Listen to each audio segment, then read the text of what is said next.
this morning, sun's a bit hazy. Checking the forecast, things looking crazy. A storm on the horizon, the pressure is low.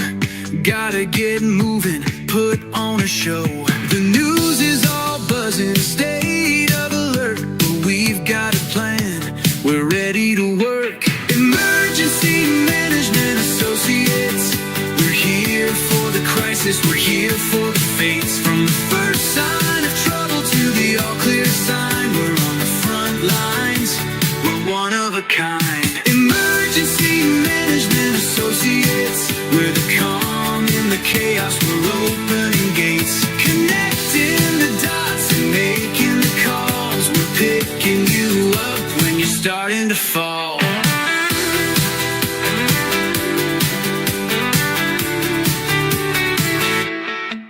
See a little fire or a rising flood, we're a well-oiled machine, we're running in the mud. From the city hall meetings to the rescue teams, turning worst case scenarios into hopeful dreams. We're training the people, stocking the gear, we're the team you can count on when trouble is near. Emergency Management Associates, we're here for the crisis, we're here for the fates. From the first sign of trouble to the all clear sign, we're on the front lines, we're one of a kind. Emergency Management Associates, we're the calm in the chaos, we're opening gates, connecting the dots and making the calls. We're picking you up when you're starting to fall. It's more than a job, it's a calling, you see. Prepared for the present and what's yet to be. Every second counts, we're ready to react for our communities. We're making an impact.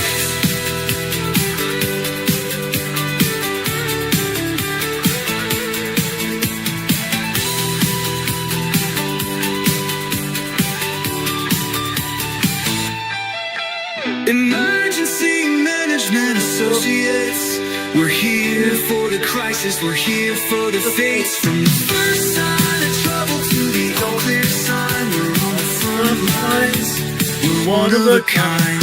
Emergency Management Associates, we're the calm in the chaos, we're opening gates, connecting the dots and making the calls. We're picking you up when you're starting to fall. Yeah, we're picking you up, we're ready to go. EMA, let's get this show on the road. Let's do this, guys. Let's kick this can. Let's make this happen. Like right now. Good afternoon, ladies and gentlemen. My name is Ron Tyler. I'm the president of Emergency Management Associates. We're on the air right now for you 24/7 if necessary. We've been doing it before. We'll probably do it again very soon. Guys, we've had some earthquakes. We've had some earthquakes around the globe. We're going to talk about that. We're also going to talk about California earthquakes. I've gotten back a reliable source for seismic events in Southern California.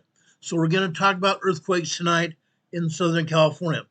Now, may I remind you this? May I remind you this, guys? I told you before, I'm going to tell you again. There are over 400 earthquakes a day in Los Angeles region. In the Los Angeles region, which encompasses Los Angeles and Orange County, there are over 400 earthquakes a day in that region. In Southern California, in San Diego and the Imperial Valley, there are over 500 earthquakes a day. I'm saying 500 earthquakes a day in San Diego and the Imperial Valley itself. Southern California, there's nearly 1,000 earthquakes a day in Southern California. Don't let anybody tell you otherwise. USGS can lie to us. USGS cannot show earthquakes. But guess what? They exist, and I'm going to show you that again tonight. Okay? For the past, I want to say 5 months. For the past 5 months, actually 6 months now, since January 18th this year, USGS and Caltech cut our earthquake coverage off. I regained earthquake coverage today. I regained earthquake coverage today, guys. Now, I'm going to talk about solar flares to begin with. I want to talk about that because we've had an X class 1.1 yesterday.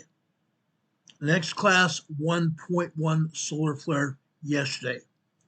Let's look at that right here.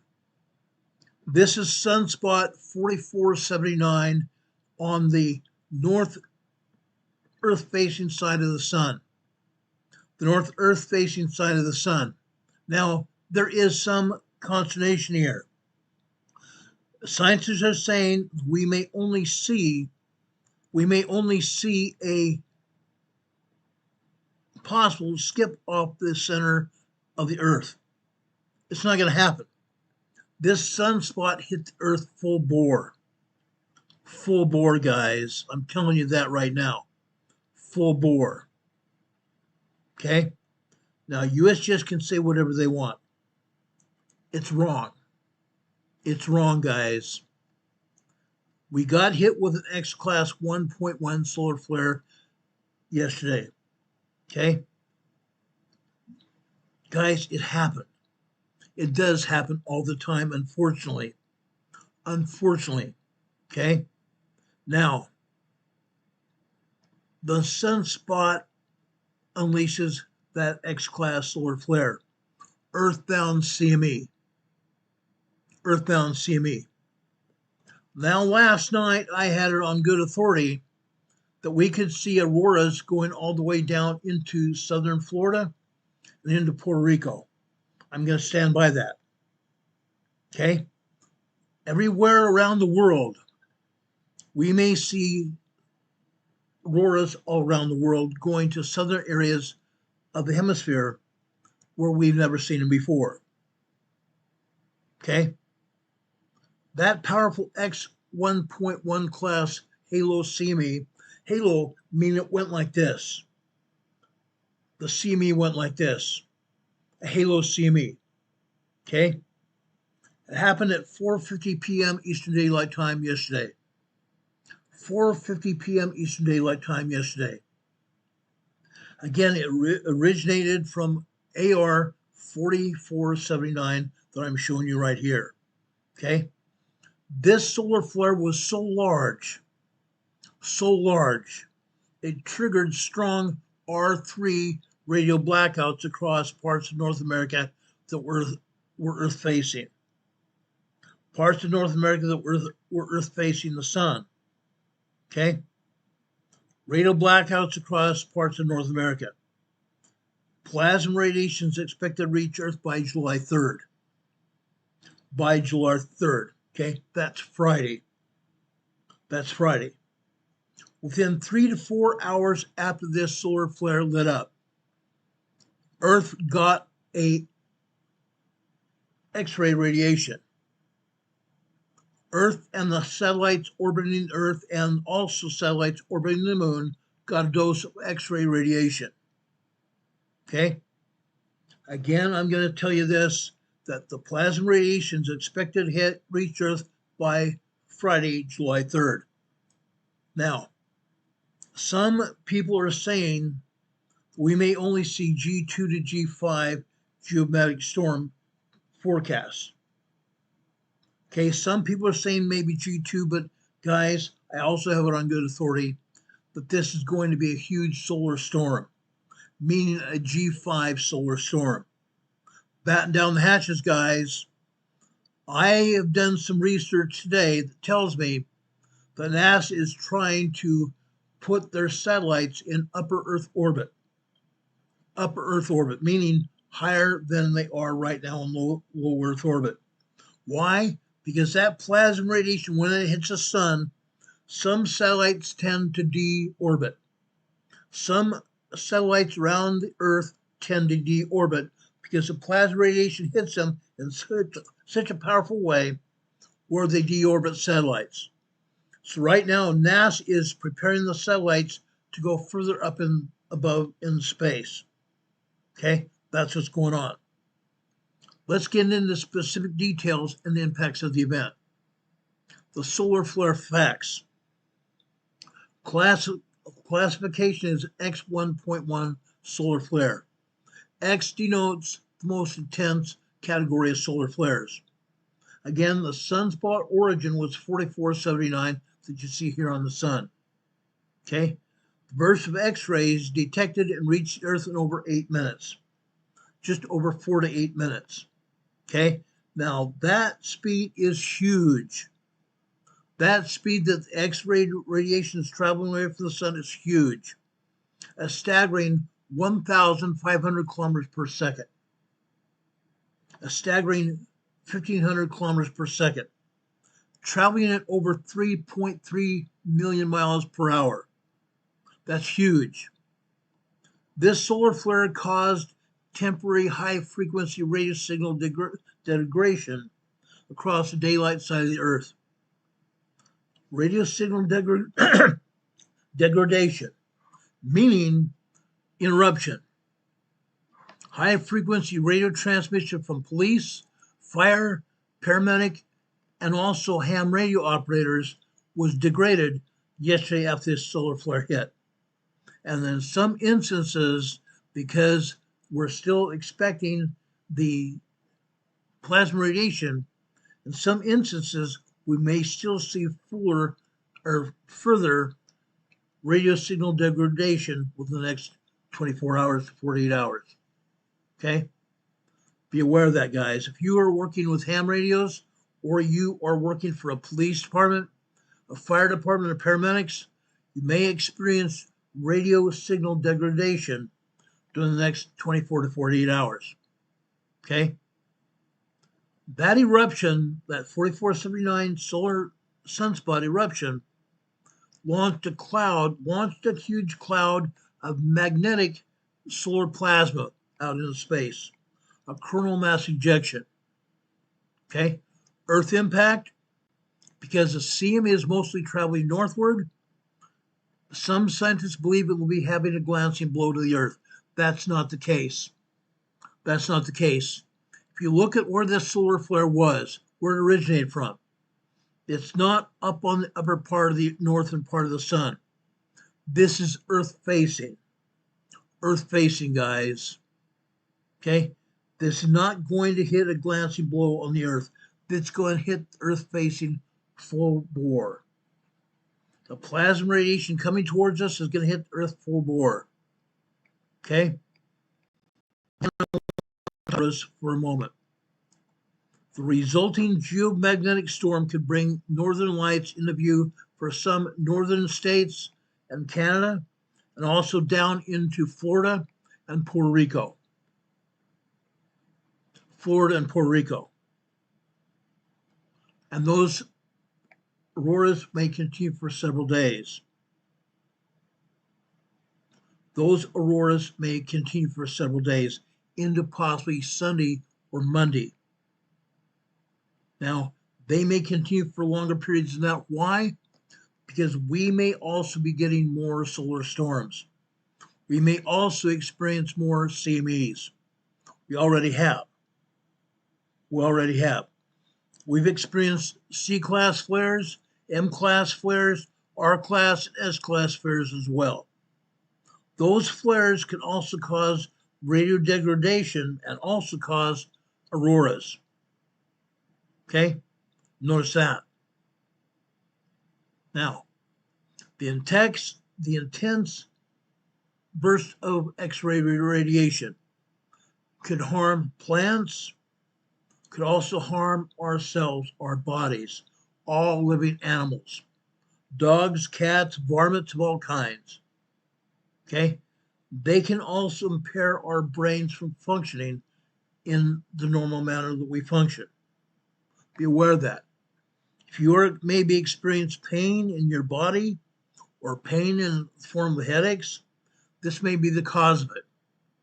Also, if you were flying, pilots and passengers on high-flying aircraft going up towards 35,000 feet, jetliners of all kinds. You folks may also be experiencing radiation. You may also feel these effects from radiation as well. Be aware of that, especially if you have long flights. If you have long flights, you're going to get more radiation than anybody else because you're higher off the Earth. Okay? Radio users again may experience loss of contact or major degradation of your radio signals for several minutes, even up to hours. Up to hours. If you're watching digital television from the satellite or even a cable feed, your television channels may also be disrupted even up until Saturday or Sunday. Okay? AR 4479 has dominated the period with 6 of the 14 flares. This sunspot 4479 has dominated the period with 6 of the 14 solar flares so far in the last 24 hours. This included the X.1 flare, several C-class flares, some M-class flares, R and S-class flares as well. 4 C-class flares have erupted as well, also including an M-class 5.9. An M-class 5.9, which is a very medium-sized flare, but was on the upper side of the M-class side. That's an intense moderate flare. Currently, Earth-facing solar disk shows 5 numbered active regions. 5 numbered active regions. You can see those on this solar disk that I'm showing you today. Okay? 2 of those solar sunspots carry notable magnetic complexity. Notable magnetic complexity, meaning when they erupt again, we may have more geomagnetic storms. Okay?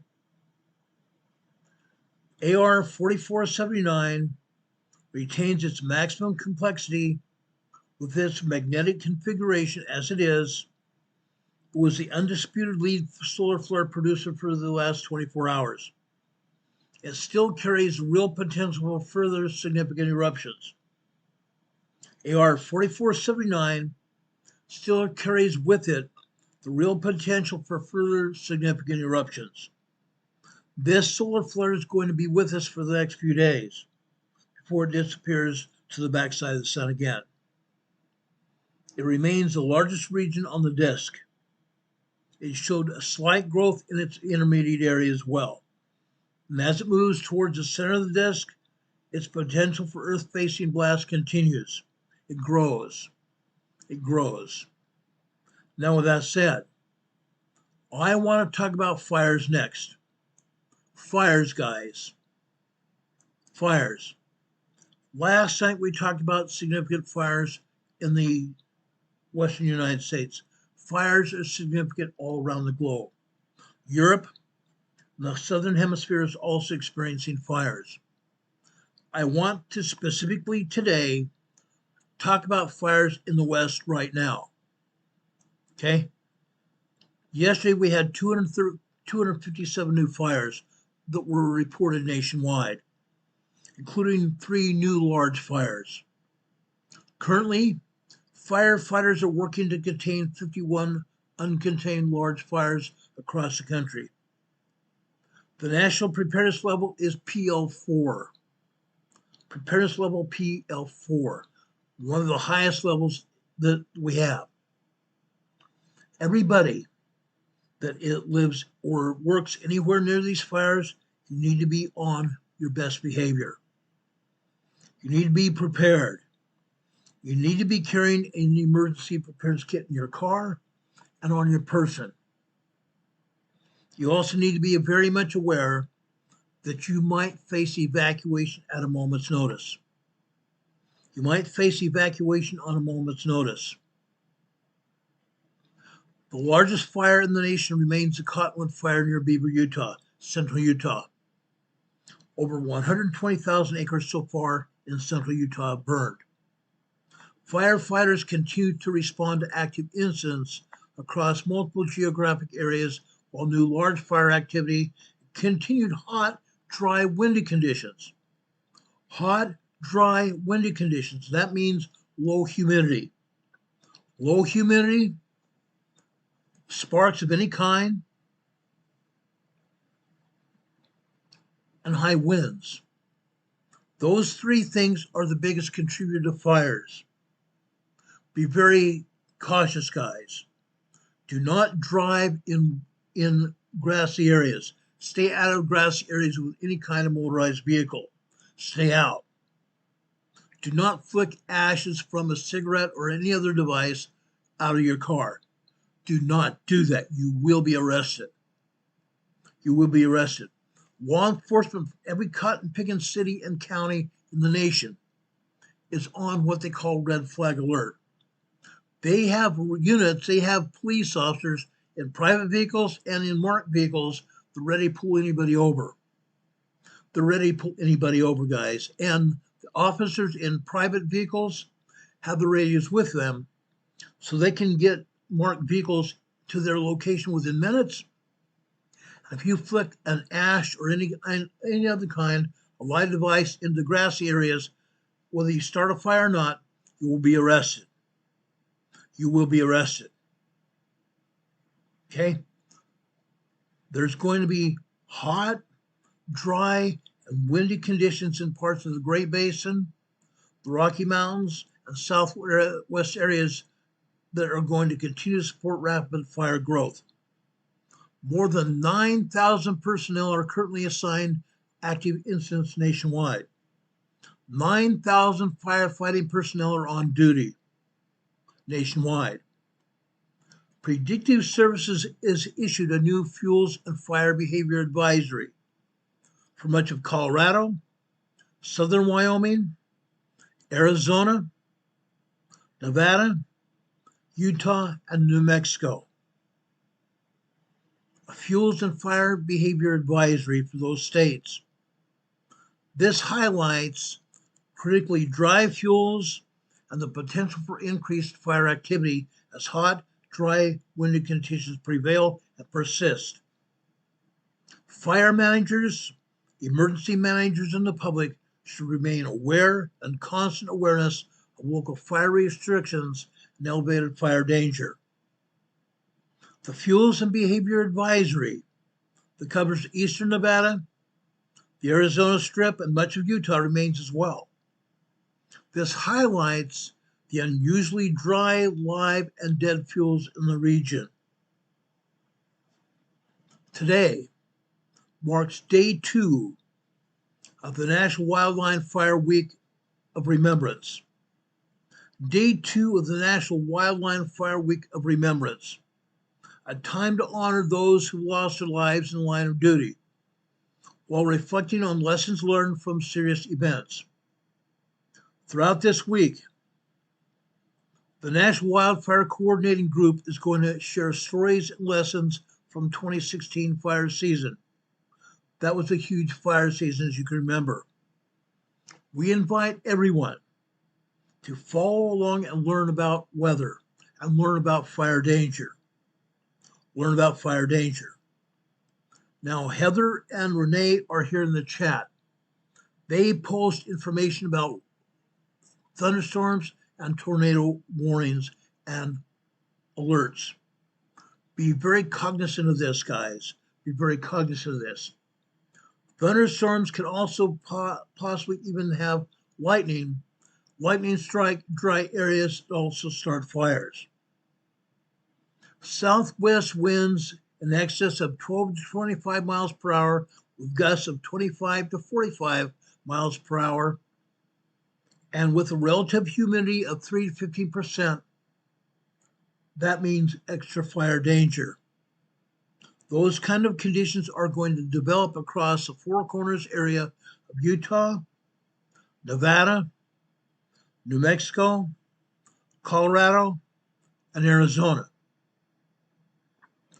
Critical weather conditions.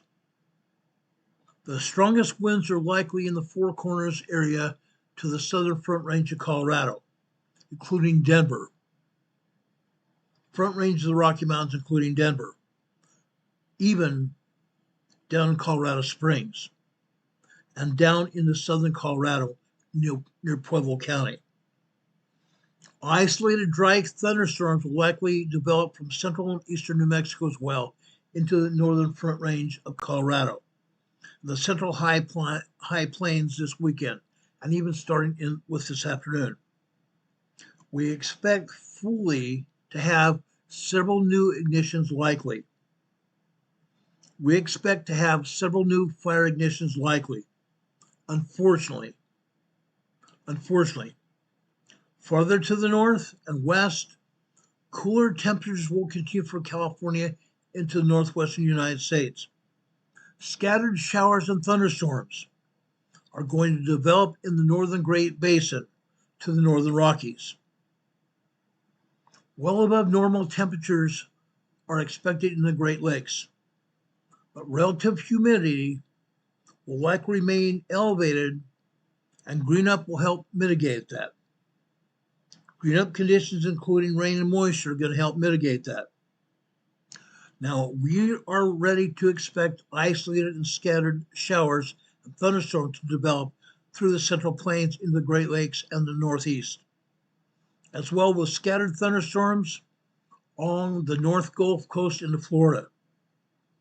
Cooler and showery conditions are expected across much of Alaska as well. Cool, showery conditions are expected across much of Alaska as well, which is going to limit the fire danger that Alaska has seen over the last while. Also, over in Hawaii, they're going to expect and see moderate trade winds, and scattered showers are expected in Hawaii. Now, I'm going to just briefly touch on fire conditions. The number of new large fires or emergency response: 3 new fires have been identified. 3 new fires have been identified, with a total number of large fires being 51 large fires. Area acreages of all active fires is 552,639 active fires. 552,639 large fires. 0 fires contained. 0 fires contained. Okay, that's bad. That's very bad. Alaska's had 15 fires. Utah's had 8 fires. Arizona has had 6 fires. Colorado's had 6 fires. Nevada has had 4 fires. New Mexico's had 4 fires. Florida's had 3 fires. North Carolina's had 1 major fire. Idaho has 1 fire. Wyoming has 1 fire. So far reported, Washington State has had 1 fire as well. Nebraska's also been reported as having had 1 fire. This could change momentarily at a moment's notice, literally. Beware of that, guys. Beware of it. We don't need any more wildfires at all. We've seen them, we've had them. Let's not start any more wildfires at all. Please, let's not start that. We don't need that. No one needs that. I don't care where you live, nobody needs these wildfires at all. Yet we know they're going to happen. Let's try to prevent these fires from happening, guys. Let's please try to prevent these fires from happening. Now, I'm going to talk about large earthquakes around the world. Then I'm specifically going to zero in on Southern California. Let's go to the USGS map here. I want to show you what's going on here. And bringing up the USGS map, I'm going to take down a webcam for the time being. Let's go here on the general map here. I want to show you what's going on here. With one of the largest earthquakes so far in the last 24 hours, we're going over to Japan. Off the northeast coast of Honshu, Japan, right here. This is a 6.0 magnitude earthquake. A very strong, actually I should say that, a strong 6.0 earthquake. Strong earthquakes start at 6.0 and go to 6.9. Very strong earthquakes are 6.6 and 6.9. This is a 6.0. 6.0 earthquake, guys. This occurred at 11:15 p.m. last night. As a result of this shallow earthquake, there was no tsunami at all, and no tsunami warnings were issued. This earthquake was a likely aftershock of a 7.4 earthquake that happened here December 8th, 2025. Most of you remember that we reported on that earthquake when it happened. The quake had a shallow depth of 44 kilometers deep, 27 miles deep, was likely felt by many near the epicenter. The shallow depth of this quake caused it to be felt more strongly near the epicenter than a deep earthquake would. Okay? This epicenter was very shallow, relatively shallow, and it caused it to be felt more greatly over a larger area than a deep earthquake would. There are no immediate reports of damage or injuries at all, or even casualties. No reports of major damage, injuries, or casualties.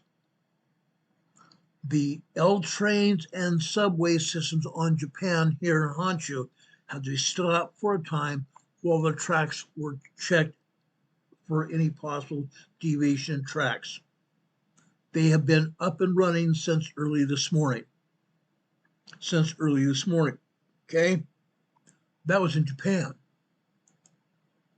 That was only in Japan, guys. Guess what? We've had more earthquakes as well. Let's go over here to China. This is the large 5.3 here in central China. 265 kilometers south-southeast of Dongguan, China. 5.3 large earthquake. Further over here to the west and south here is another 5.5 large earthquake. This over here in Afghanistan. A very large 5.5 earthquake hit here near Juro, Afghanistan. As I reported on earthquakes here in Afghanistan before, the people that live in this region are very nomadic. Some people live in mud huts, mud brick buildings, mud brick unreinforced masonry buildings. When earthquakes of this magnitude hit, those buildings crumble. The people that hide out in caves during the day, during the hot sun time period, their caves also collapse and crumble. Because of this earthquake here, yes, this is 47 kilometers southwest of Juro, Afghanistan. People in this region are also going to feel, and also felt this earthquake, but they felt the damages as well. As I said, buildings are going to collapse. Caves are also going to collapse. People are going to be injured here. I don't have any reports of casualties here, but I fully expect to hear about casualties from this earthquake in Afghanistan today. Okay? Now, other than this earthquake here, this time in Greece, this time in northern Greece here. This is not a large earthquake, but this is a moderate 4.2. Moderate 4.2 earthquake here in northern Greece. Guys, this was a fairly shallow quake.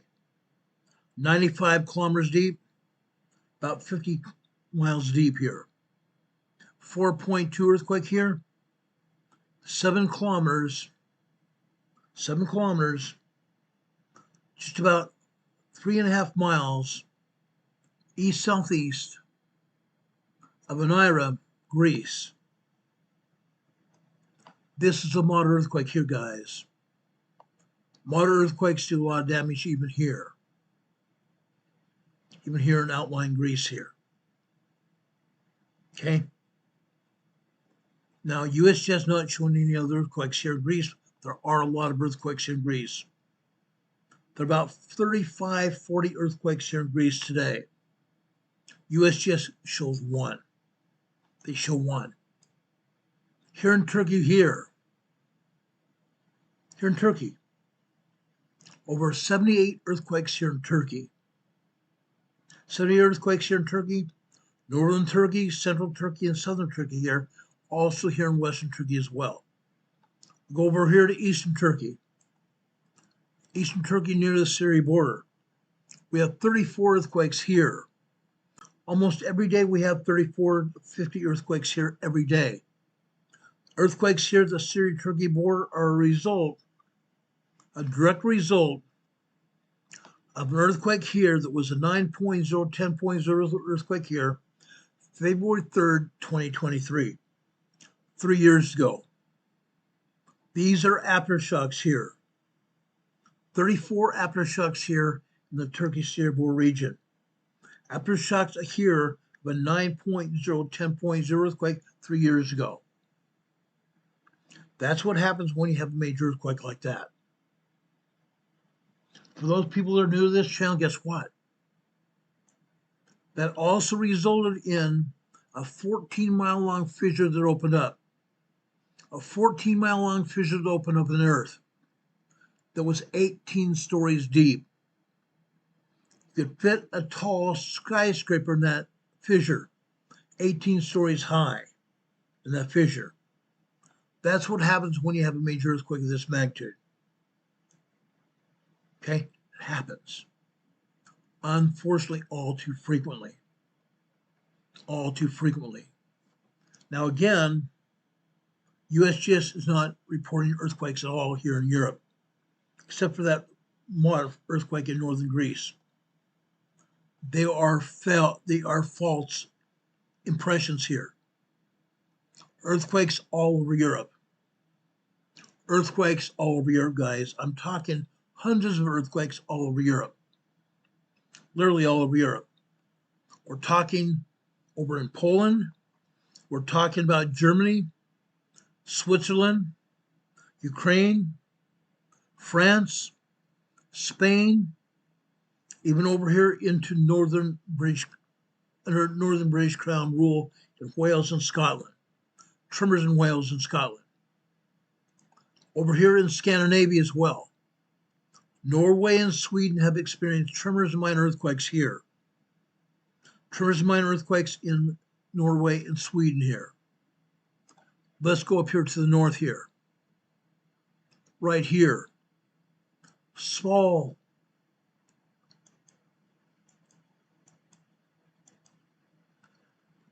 This is Svalbard. Svalbard here. In the Arctic Sea here. The Arctic Sea and the Northern Sea here. North Sea. This is a 4.2 moderate earthquake here. Nobody lives here. Nobody lives here. Yes, people live here in Svalbard.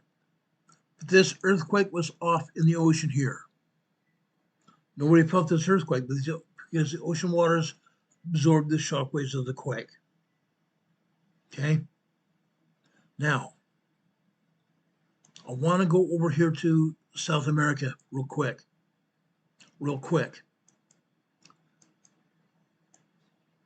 Central Chile.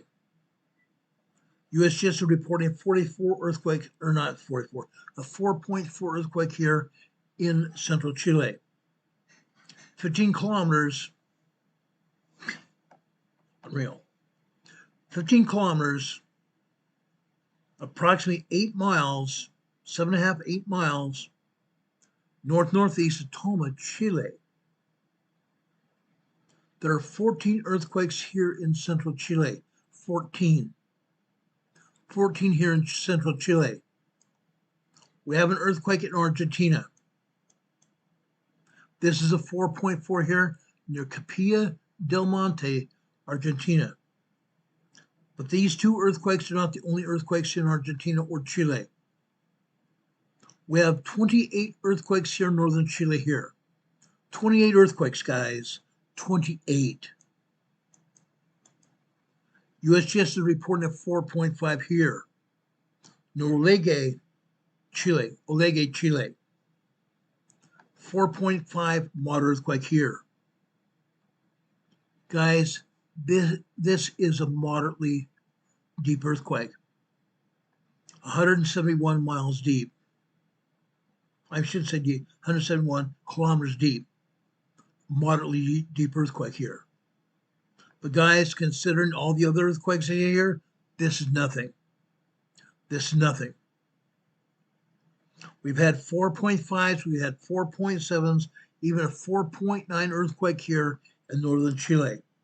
Yes, a 4.9, 5.0 earthquake here in northern Chile. USGS not even talking about it. They don't talk about it anymore. They don't want anybody to know what's going on. We go over here into central Peru, the Pampas of Peru, the farmland of Peru here. This is a large 5.0 earthquake here in central Peru. Large earthquake. 16 kilometers, 8 miles, west-northwest of Tornavista, Peru. 8 miles west-northwest of Tornavista, Peru.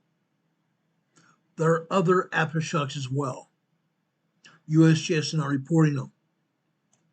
There are all kinds of earthquakes up here in Colombia here, and several earthquakes up here in Venezuela as well. Venezuela, guys, why? Because of the huge earthquake that hit here, the 7.2 and the 7.7, 7.7, that I showed to be an 8.4 earthquake when it hit. I showed it to be an 8.4 earthquake when it hit. They're still recovering bodies. They're still recovering people alive, even 6 days later. 6 days later. Unreal. Unreal. Now we are up over 2,000 people that have been found unalive. Over 202,000 people have been found unalive so far. Nearly 4,000 people have been injured as of this morning from this quake. Aftershocks continue to hit here every day. Many aftershocks hit here every day. USGS is not even showing it at all. Sad. Sad. Down here in Central America here. Central America here. We saw a 4.4 earthquake hit here in Costa Rica. Costa Rica. Southern Costa Rica, guys. A 4.4 moderate earthquake hit in southern Costa Rica here. This was 27 kilometers deep. Shell earthquake. That means people felt this earthquake. 4.4 moderate earthquake can normally knock pictures off of walls, knock knickknacks and books off of shelves. In this area here, people are very poor. People are very poor. People are poor except they live in larger cities. They are suffering here today. Moderate earthquakes can cause moderate damage. Moderate earthquakes can cause moderate damage. Now, don't get that confused with what USGS is calling moderate. Moderate earthquakes, USGS is calling 5.0, 5.9. Those have never been moderate earthquakes at all. I don't give a flying rat's butt what USGS calls these earthquakes. They are not. This earthquake is a 4.4, 4.0, 4.9 have been moderate earthquakes for years and years. Last year, USGS redesignated these earthquakes as mild earthquakes. Mild earthquakes. There is no such thing. USGS redesignated large 5.0, 5.9s as moderate earthquakes. They can't do that, guys. They did it, but they shouldn't have done it. 5.0 to 5.9 earthquakes cause a large, strong amount of damage. They cause a large to strong amount of damage. They should never have been redesignated as moderate earthquakes. Never happened. Should never happen at all. Okay? Let's go here to southern Mexico. Southern Mexico here. Okay? You see Costa Rica, Nicaragua, El Salvador, going up here into Guatemala. They're not showing anything going on, are they? There are all kinds of earthquakes here. 14 earthquakes here in Central America, 14 of them. Going here into southern Mexico here, right here, from the border of Guatemala north, all the way up here to Puerto Rico or Puerto Vallarta here. Guess what? 49 earthquakes here. 49 earthquakes between Puerto Vallarta and Guatemala here. Yes, there are 4.0, 4.8 earthquakes here in southern Mexico. Most of the earthquakes are 3.0, 3.9. Most of them. Also, there are a handful of 2.0 to 2.7 earthquakes here as well. But again, most of those are 3.0, 3.9. And yes, there are over a handful of 4.0, 4.7 earthquakes here as well. All over southern Mexico. Now, let's go up here to the north. Yesterday, right here, we had a major earthquake here. A major earthquake, guys. 6.0, very strong earthquake. Gulf of California. As I said before, and several other people have also said, Southern California, you guys here in Southern California need to be alert for another major earthquake that's going to happen here. You guys are going to experience another major earthquake here in Southern California very soon. That 6.0 energy that was here yesterday down here in the Gulf of California has moved north. And at some point in time, in the probably hours to days, we may see the San Andreas Fault open up with a very strong 6.5 to 7.5 earthquake, even upwards to 8.0 earthquake on the San Andreas Fault. Be aware of it, guys. Be aware of it. It can very much happen. It can very much happen. Let's go over here to northern Mexico. Northern Mexico right here. This is a 2.2 earthquake here in northern Mexico.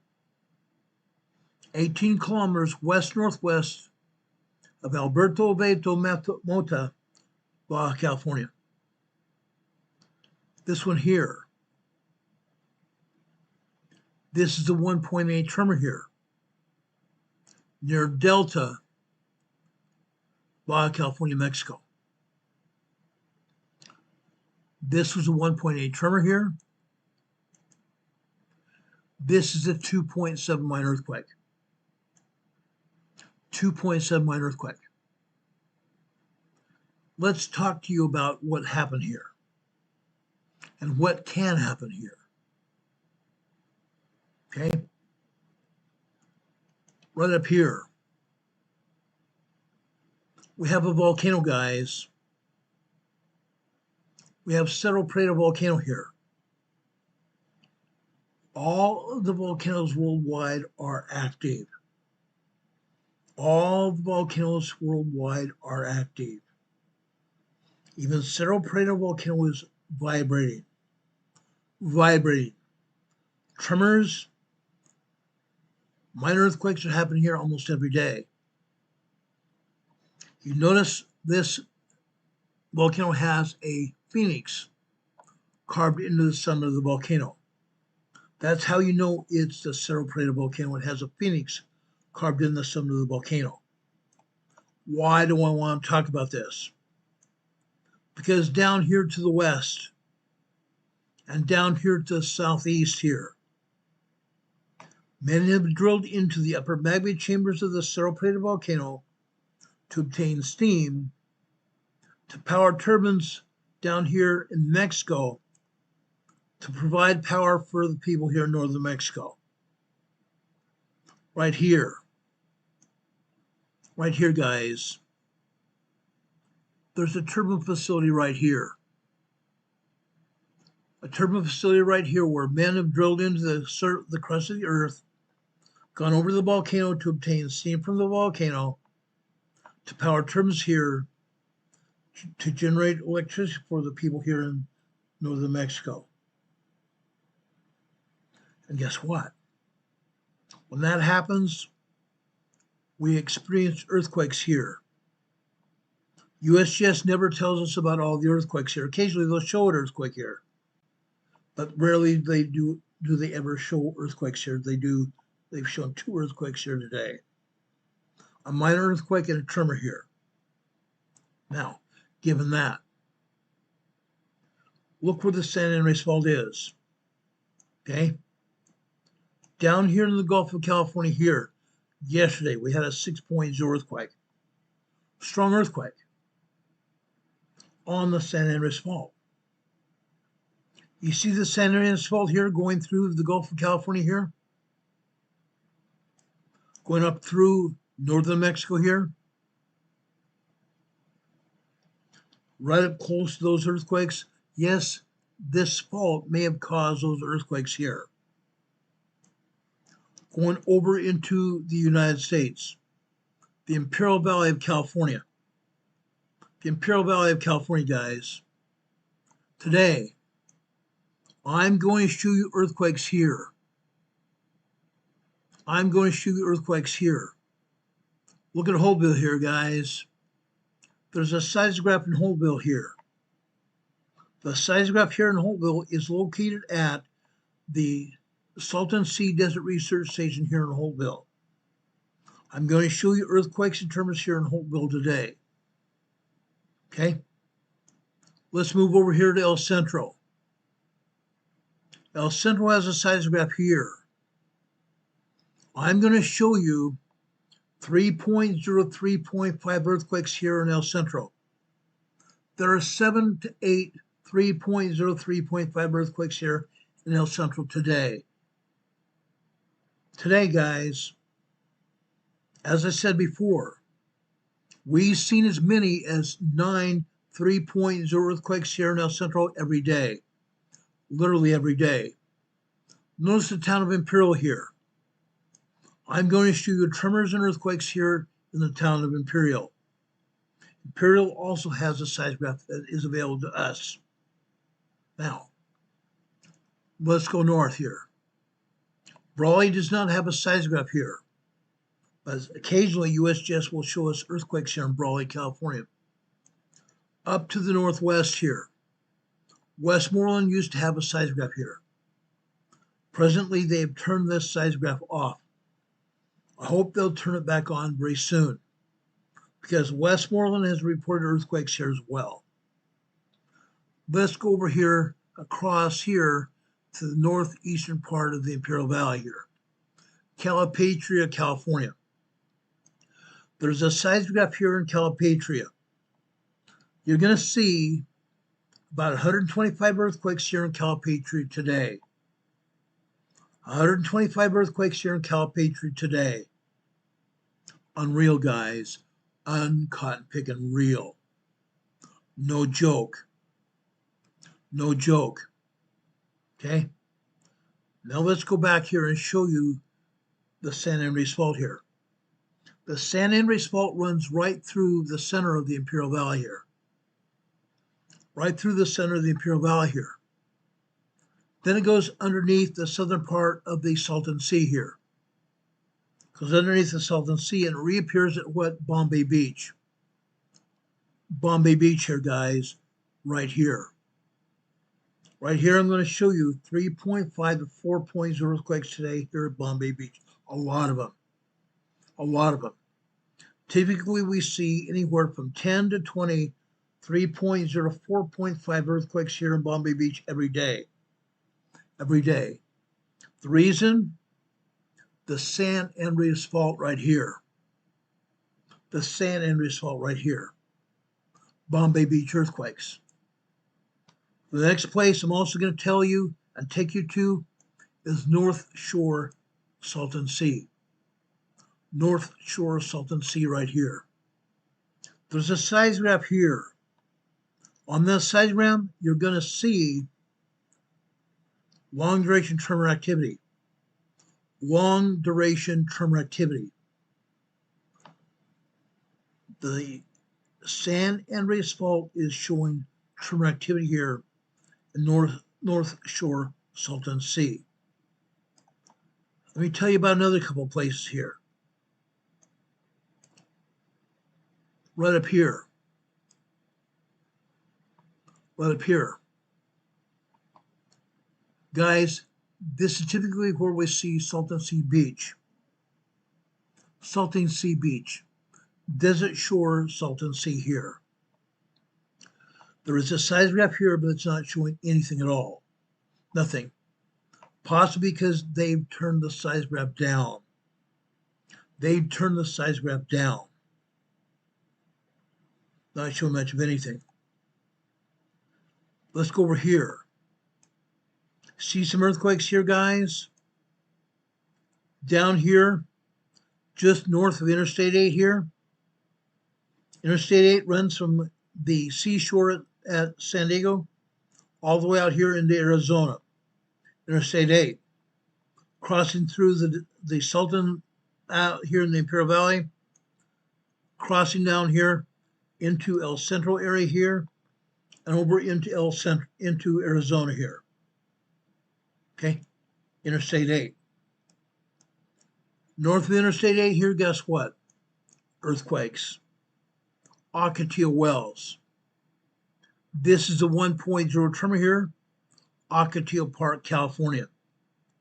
I'm going to show you a seismogram from Ocotillo Park in just a few minutes. This is a 1.0 tremor here. This is also another 1.0 tremor here in Ocotillo Park. Tremors here in Ocotillo Park. Fancy that.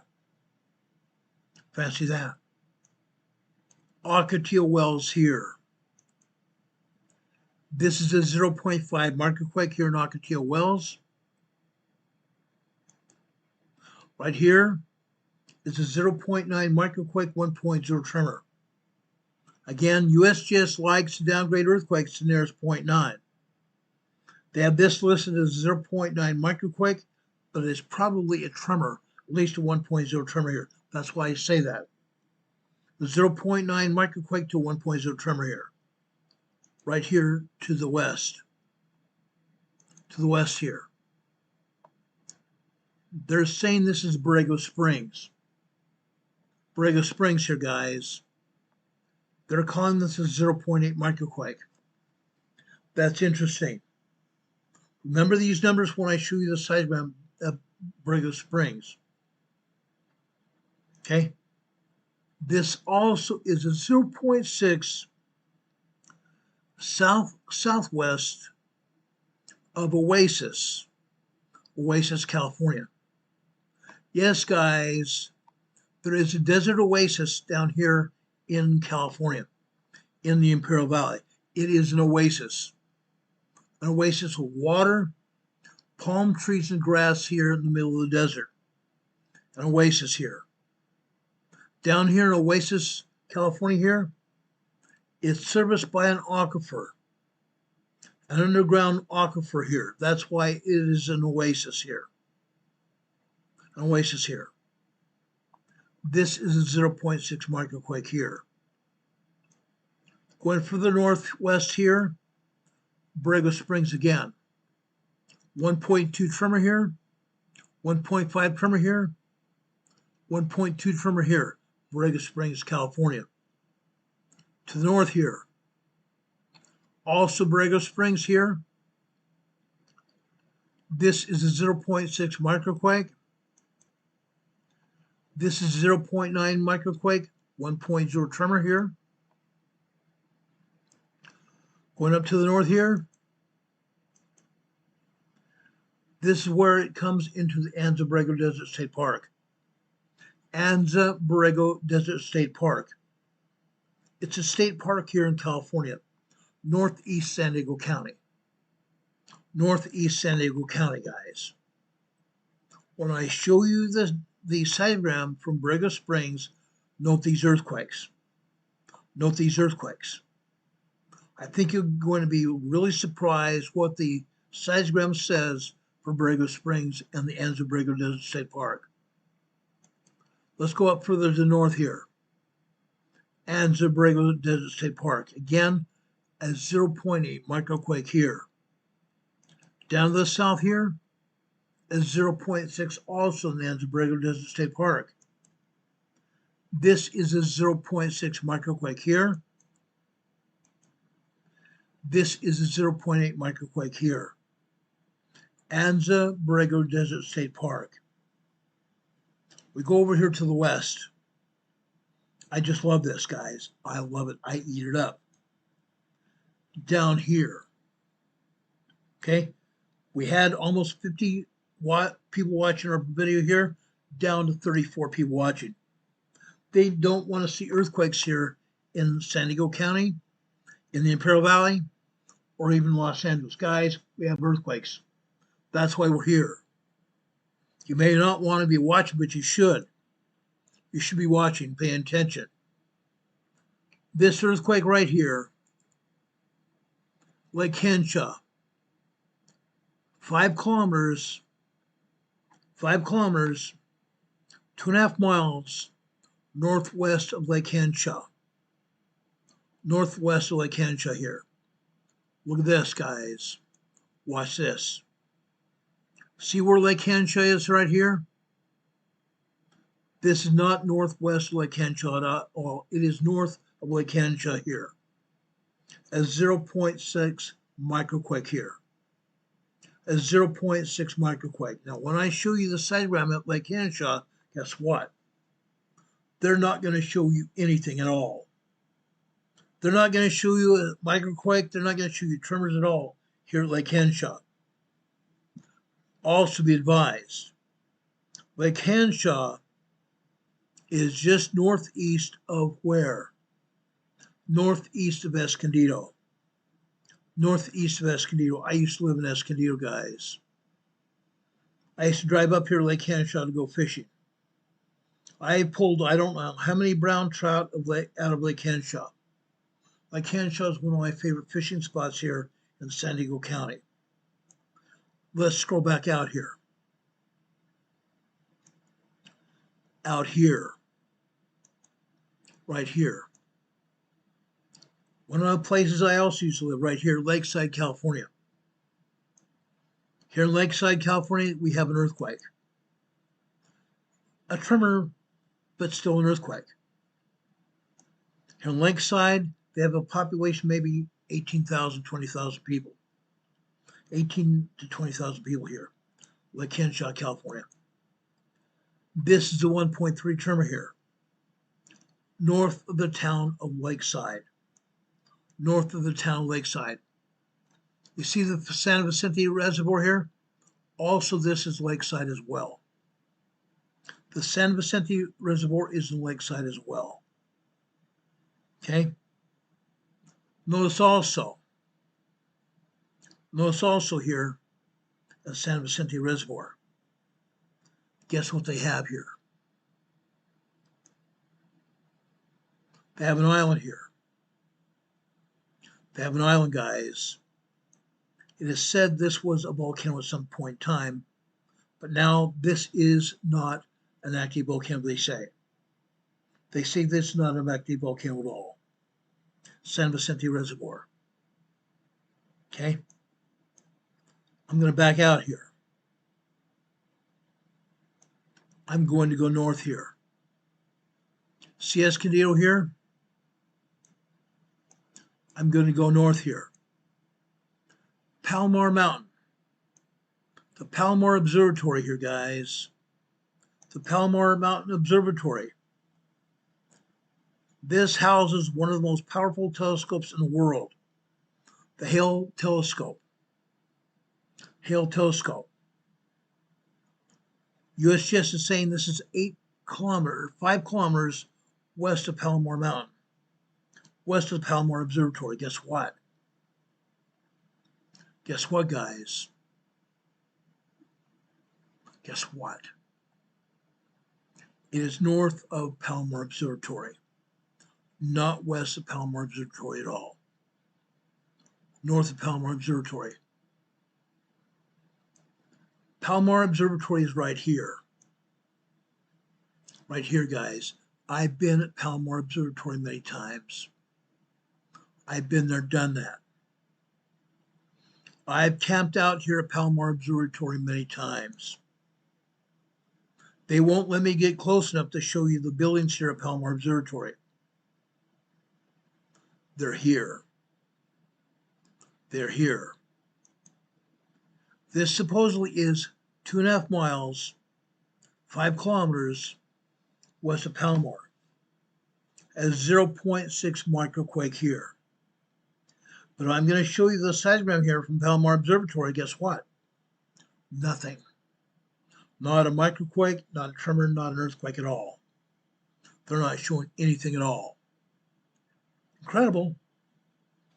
They're showing them here on the map, but they're not showing anything on seismogram. Fancy that. Let's go over in Orange County now. Orange County. Over here in Marietta Hot Springs here. Marietta Hot Springs. They're not showing anything on the seismogram here. There's a seismograph here at Marietta Hot Springs, not showing anything here. Let's go north here. Let's go north here. Lake Elsinore, Orange County. There's a seismograph here at Lake Elsinore. They're not showing any activity at all. None. Not one. But guess what? A new earthquake is here. A 1.6 tremor here, north-northeast of Lake Henshaw. North-northeast of Lake Henshaw right here. USGS is saying this is north-northwest of Lake Henshaw. It's north-northeast, as you can see. It has no westerly influence on Lake Henshaw at all. It's north-northeast of Lake Henshaw. USGS can't get their directions right at all. Almost never. Almost never. Further north right here, there's a seismograph right here.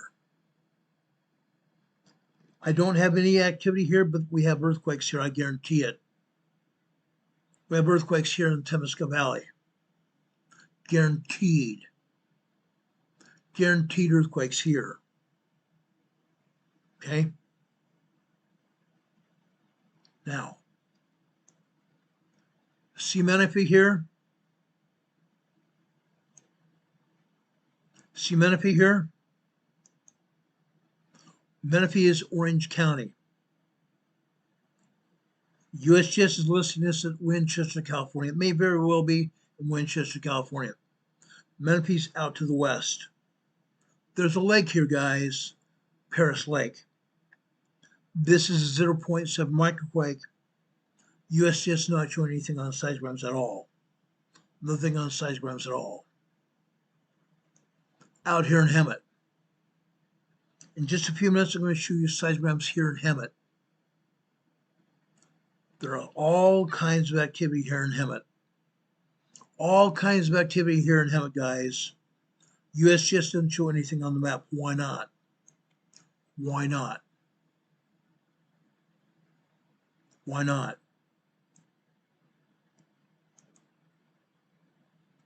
Here I show you this one northeast of Lake Elsinore here.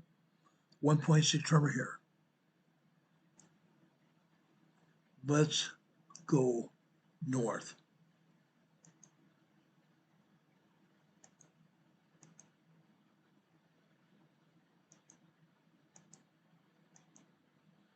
Right here. This is a 1.1 tremor here in Redlands. Redlands, San Bernardino County. San Bernardino County. Earthquake here. Down here.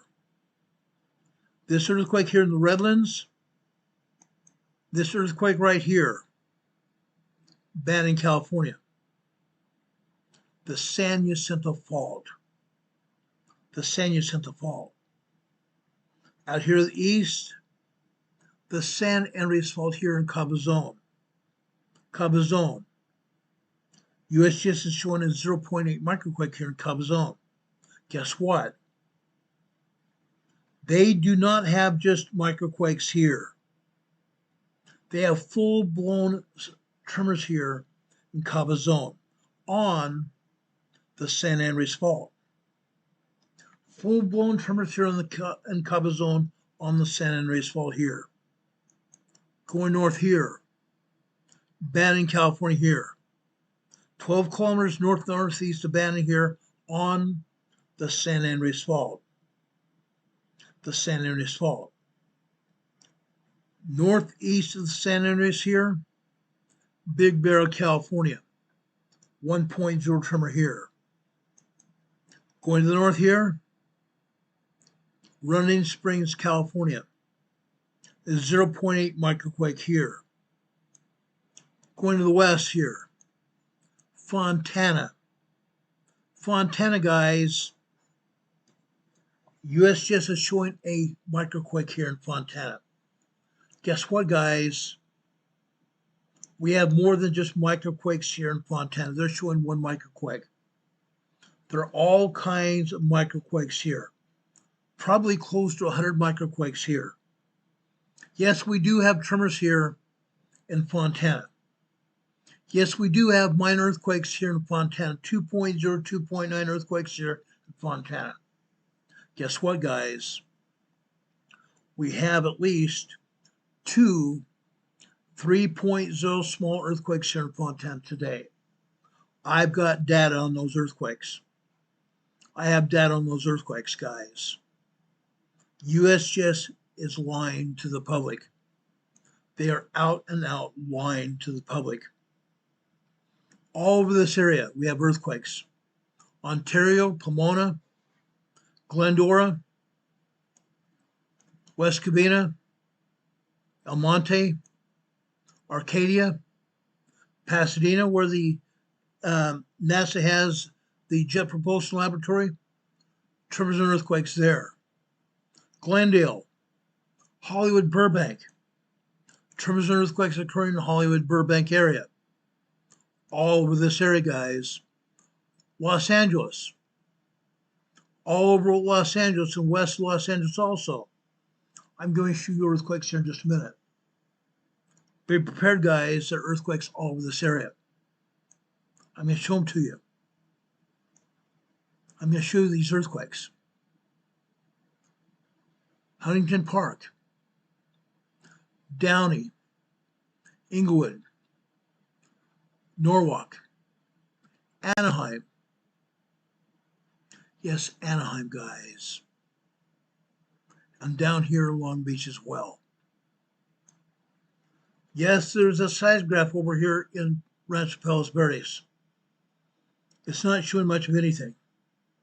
So I'm not going to show that to you today. When Rancho Palos Verdes usually shows earthquakes or even tremors, I'm right here to show it to you. Right now, they're not showing anything here in Rancho Palos Verdes. Nothing. Yet my wife was born right here, right in this area. I'm going to show you earthquakes in Long Beach here. I'm going to show earthquakes up here along the coastline of Los Angeles. Earthquakes along the coastline of Los Angeles here. Santa Monica here. Also right here. Marina del Rey and Playa del Rey here. I'm going to show you a seismograph here where we have earthquakes here. Yes, guys, earthquakes here. Earthquakes here that they're not showing on the map. Why not? Because USGS doesn't want anybody to know what's going on. That's why. That's why. They don't want to admit to anything here. Right up here, Valencia is a 1.2 tremor here. Right up here on the San Andreas Fault here. Fraser Park, California, right here. Right here. The fault line that goes from Fraser Park, California up here to where? Where does it go to? Ridgecrest, California here. This is 1.7 tremor here. This is 0.8 microquake. Searles Valley. This is 1.6 tremor here, 23 kilometers north of Ridgecrest. This is 0.7 microquake, 18 kilometers east-southeast of Little Lake, California. And a brand new earthquake right here. Just happened here a little while ago. 1.0 tremor here, 21 kilometers east of Little Lake, California. This earthquake right here is 1.3 tremor here, 21 kilometers, about 7 miles northeast of Searles Valley. Another earthquake right here, this time in the Coals Volcanic region. The Coals Volcanic field here. Coals Volcanic field, guys. Huge volcanic field here. USGS is saying there are only 2 earthquakes here. 1.7 tremor here and 0.0. I hate this. USGS is calling this a 0.0 microquake. Guess what? There's no such thing. There's no such thing. Not only that, this is nearly a half mile deep. They're calling this a 0.0 surface quake. Guess what? It's not. It's a half mile deep inside a volcanic field. Coals of volcanic field. There are hundreds of there are hundreds of craters and cones all over the Coals of volcanic field here. All kinds of cones and craters all over the Coals of volcanic field. And guess what? Not just cones and craters here. Not just cones and craters here. Men have also drilled into the magma chamber here. They drilled into the upper magma chamber of the Coals of volcanic field here to obtain steam to generate electricity here for Southern California, Southern Gas and Electric here. Southern California Gas and Electric.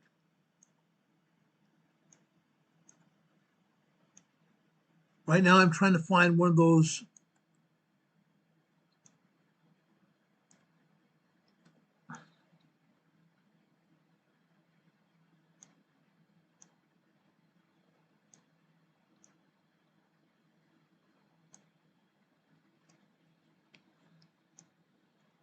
usually after scrolling around here I can see them quite readily here.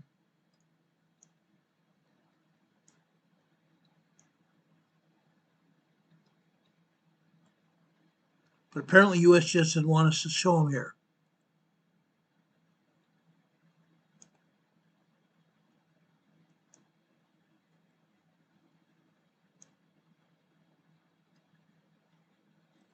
I believe right here, near one of these cones right here, is one of those geothermal facilities that takes steam from the upper magma chambers of the Coals volcano to power turbines to generate electricity here in the Coals volcanic field for Southern California Edison. Southern California Edison, I previously identified as Southern California Electric, Southern California Edison here in Los Angeles area. Okay? There are all kinds of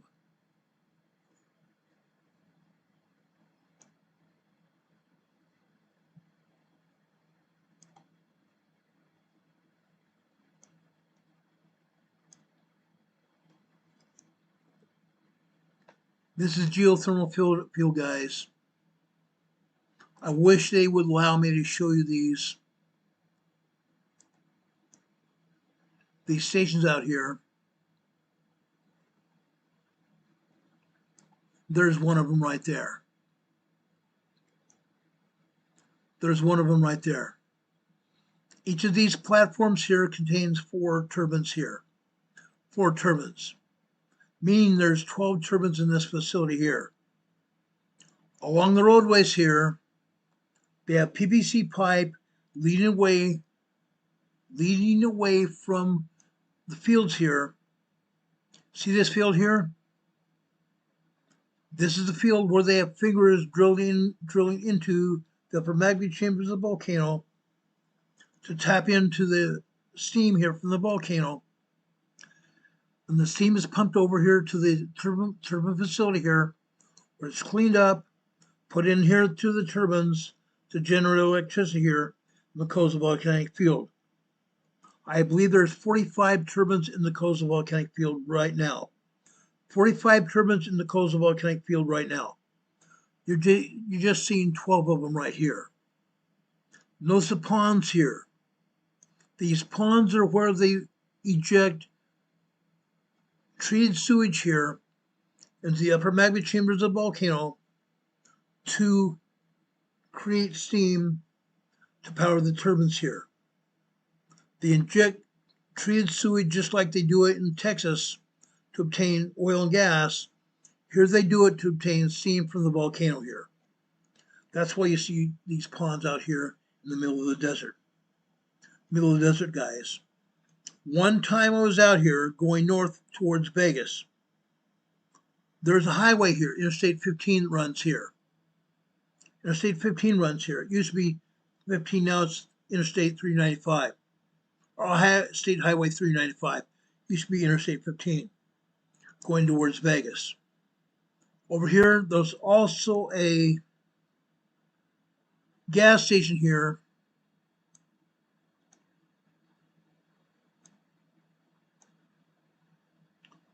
There's a gas station and a hotel here along the Interstate 15 here.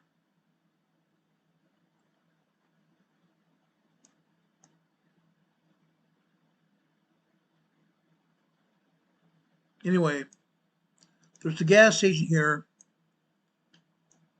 right there. Right there. There's a gas station hotel facility right here. I stopped to get gas here. They said it was 124 degrees in the desert, in the shade. 124 degrees in the shade here. Incredible temperatures here. Hot. Hot, hot, hot. Incredible. Now we have 40 people watching this program. Okay? As I said before, there are all kinds of earthquakes happening here in Coastal Volcanic Field. USGS is only showing 2 of them. They're only showing a handful of earthquakes here in Searles Valley and Ridgecrest as well. But all up and down this fault line, we have earthquakes. Johannesburg, California, right here. There's always a slew of earthquakes here. Always a slew of earthquakes here. Why? Because here, guys, here they have these fields here where they are mining borax here. From the Mojave Desert here, they mine borax here, and we have earthquakes here. Probably caused by the mining of borax here. This is a 2.2 earthquake here. This is a 2.1, again near Johannesburg, California. 1.7 tremor, 2.0 earthquake, and 1.5 tremor here. Caused by the mining of borax here in the Mojave Desert. Fact. Fact. And right here it's sitting on the fault line as well. This huge fault line, the Garlic Fault. Garlic Fault running from over here in Fraser, California here. Runs from Fraser, California here. Right here, I show you this earthquake here. Running from Fraser, California up to Ridgecrest. The Garlic Fault. The Garlic Fault. Now, yes, we have earthquakes here. Now let's concentrate on Southern California. I could go up into Northern California. Yes, we have earthquakes in Northern California as well. I want to concentrate on Southern California today. Let's go there right now. Okay, I'm going to close down the USGS map here. I'm going to keep the EMA banner down. I want to show you earthquakes here in Southern California. All kinds of earthquakes here in Southern California. Let's take a look. Let's take a look at these earthquakes, guys. It's going to be fun. I guarantee you it's going to be fun here. By the way, guys, it is July 1st. July 1st. Sunday is July 4th. Sunday is July 4th. Earlier we talked about fires. Before I leave here, we're going to talk about fire safety. Let's talk about earthquakes in Southern California now. Right here.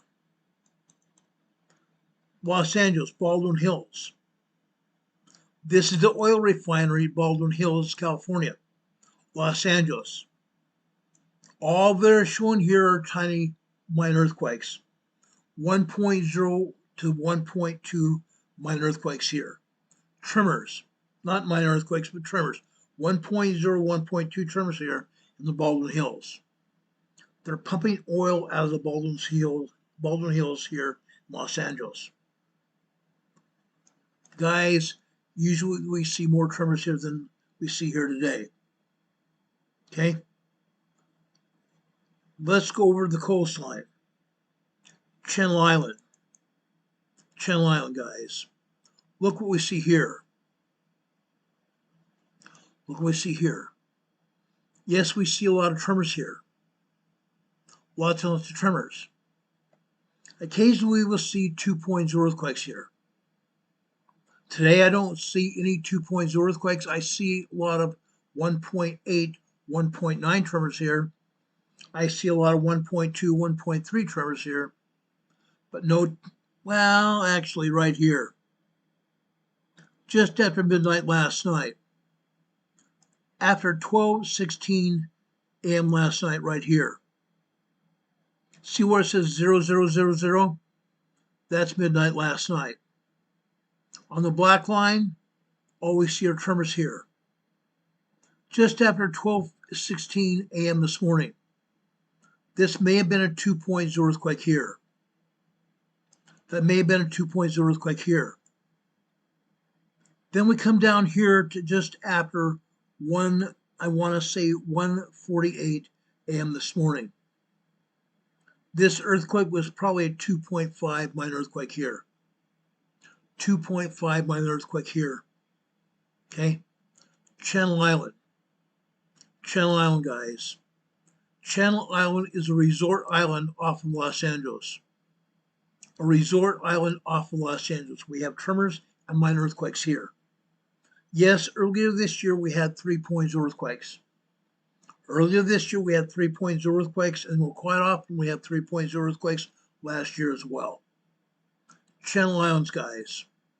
Channel Islands. Okay? Let's keep going here.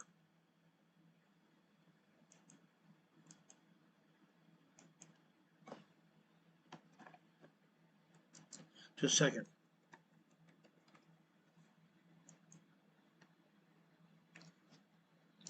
Okay, I want to go out to the desert. Bakersfield, guys. Bakersfield, California. Look at this. Here in Bakersfield, we have a bunch of tremors.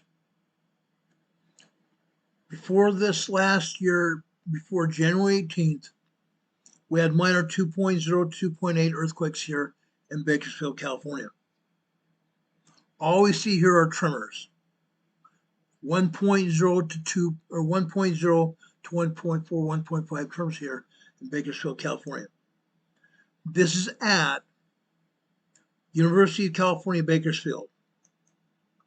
University of California, Bakersfield. Let's go out to Barstow. Barstow, California. Here you see tiny long duration tremor activity here. Tiny long duration tremor activity here. These are 1.0, 1.1 tremors here. These tremors lasting 2 to 6 minutes here. These long duration tremors are lasting 2 to 6 minutes. These are 1.0 tremors here. Now we have seen, and I'm going to show you tremors here that are larger than this. I'm going to show you 1.5, I'm going to show you 1.6 and 1.7 tremors in just a minute. Stay tuned, guys. This is going to get interesting here. It's going to get very interesting. Let's go from Barstow to Cabazon.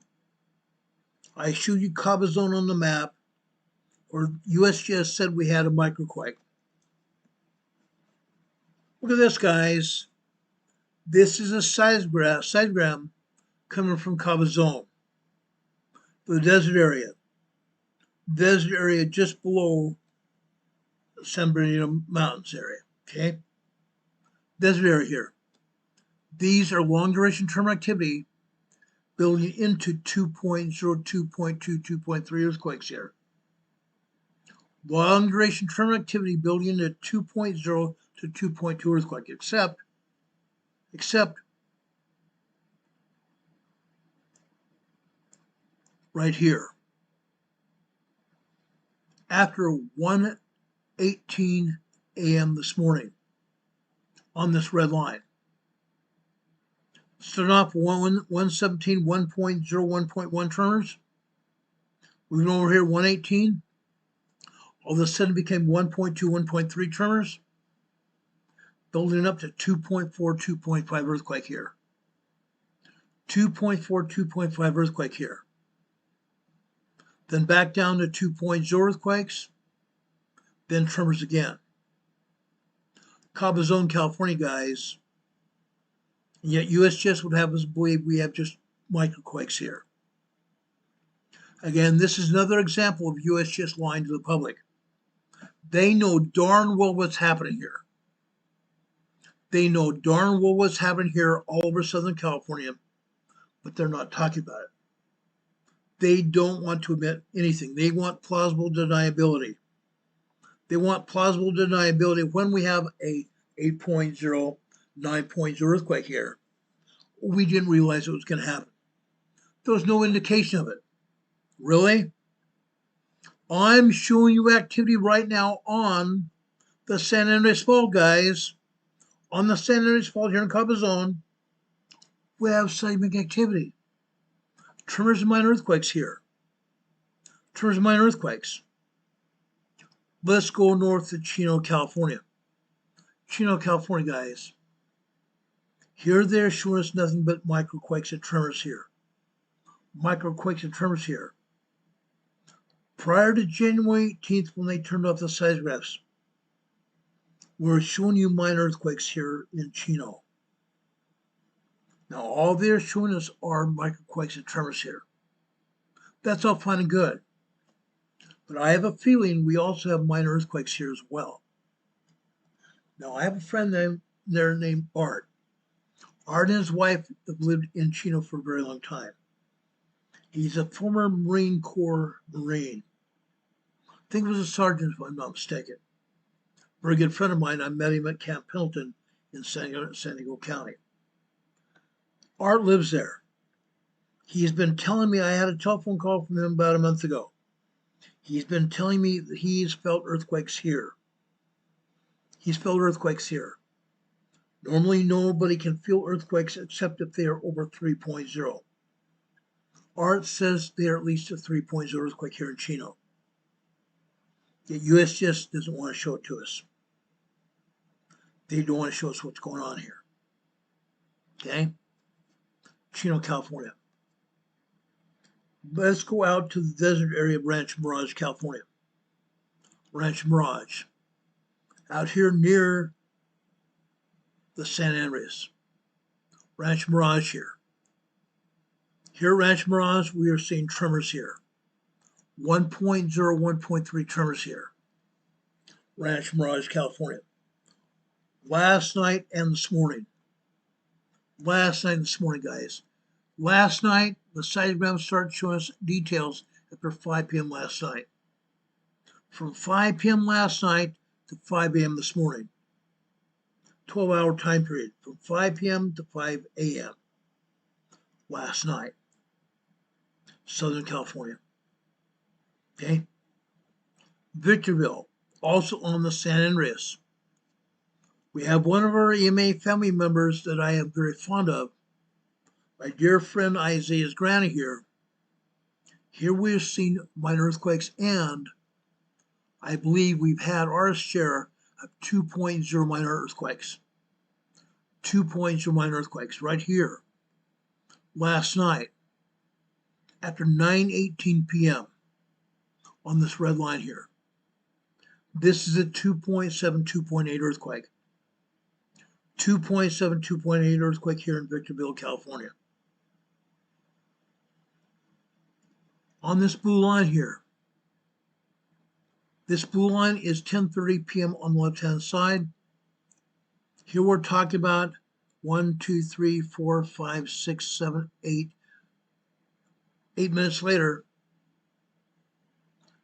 10:38 p.m. last night, 2.4, 2.5 earthquake here. Minor earthquake. Minor earthquake. Prior to that, at approximately 10:24, 10:25 p.m. last night, 2.0 earthquake here. 2.0 earthquake.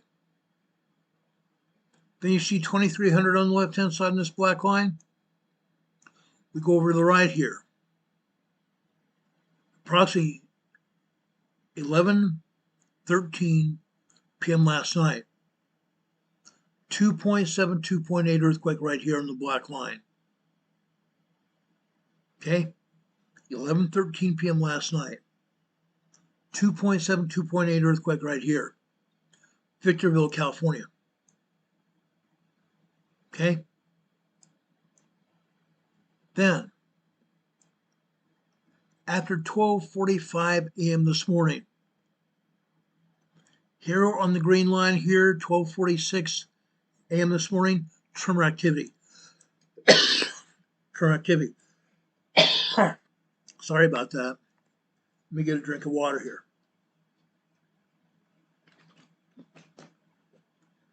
Now, guys, USGS is not showing this on the map. Nothing on the map at all. However, let's go down here past 2:50 a.m. this morning. 2:50 a.m. this morning on the green line here. Okay? Go 1, 2, 3, 4, 5, 2:51, just after 2:51 this morning. We have a 2.7, 2.8 earthquake. 2.7, 2.8 earthquake here at 10:51 a.m. this morning. Incredible. Incredible. It appears that all the other earthquakes here are all tremors here this morning. But yes, we've had our share of minor earthquakes here in Victorville, California since last night, since 5 p.m. yesterday evening. Victorville, California. Now, let's go over here to Fontana. Fontana, guys, look at this. This is June 26th, 4 days ago. 4 days ago, guys. Look at the earthquakes here. Yes, we're seeing 2.4, 2.5, 2.8 earthquakes here. Look closely, guys. Look closely here in Fontana. We are actually seeing not just 2.8, 2.9, but 3.0 earthquakes happened here in Fontana 4 days ago. Just 4 days ago. This is June 26th. Fontana. June 28th. Literally 2 days ago. Here in Fontana, we have minor earthquakes and tremors. Minor earthquakes and tremors. Okay? Over here after 2200 is 10 p.m. on the left-hand side.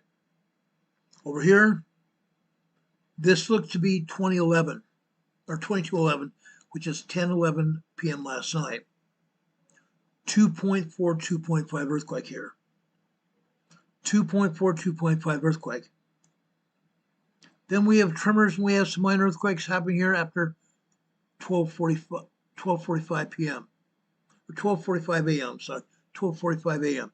on the green line. on the green line.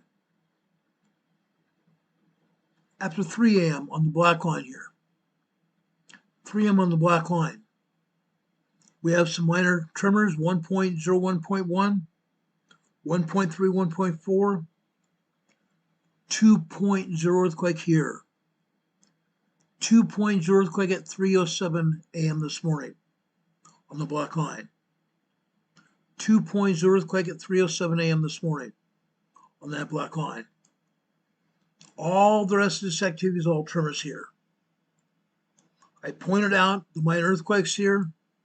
All the rest of this is on the 28th are minor tremors and minor earthquakes here on the 28th of June. Let's go over to today. Today, guys.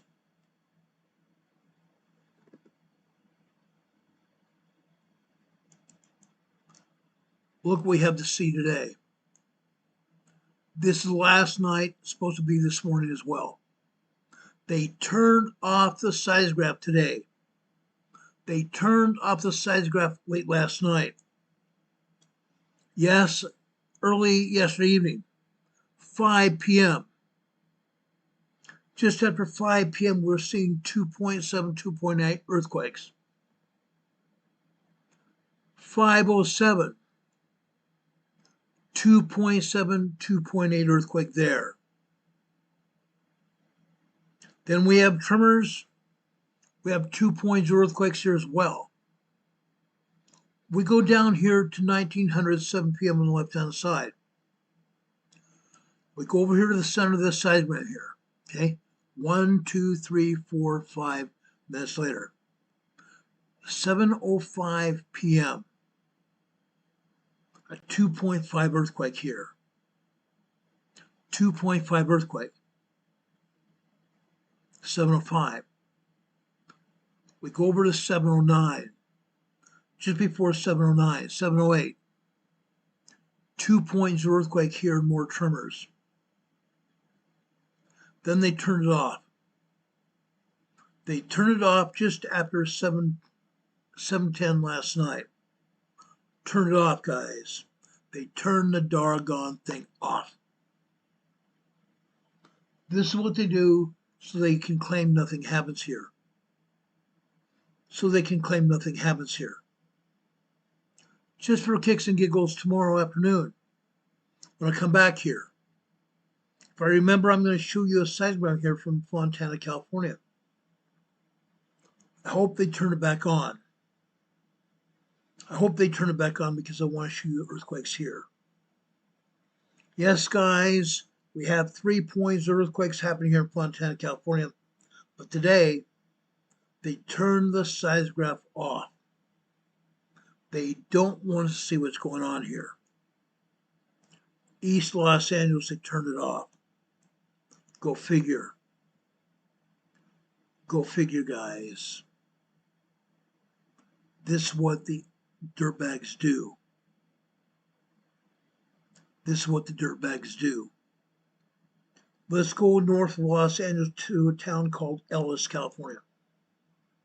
Ellis, California, in the past, we've had tremors and minor earthquakes here.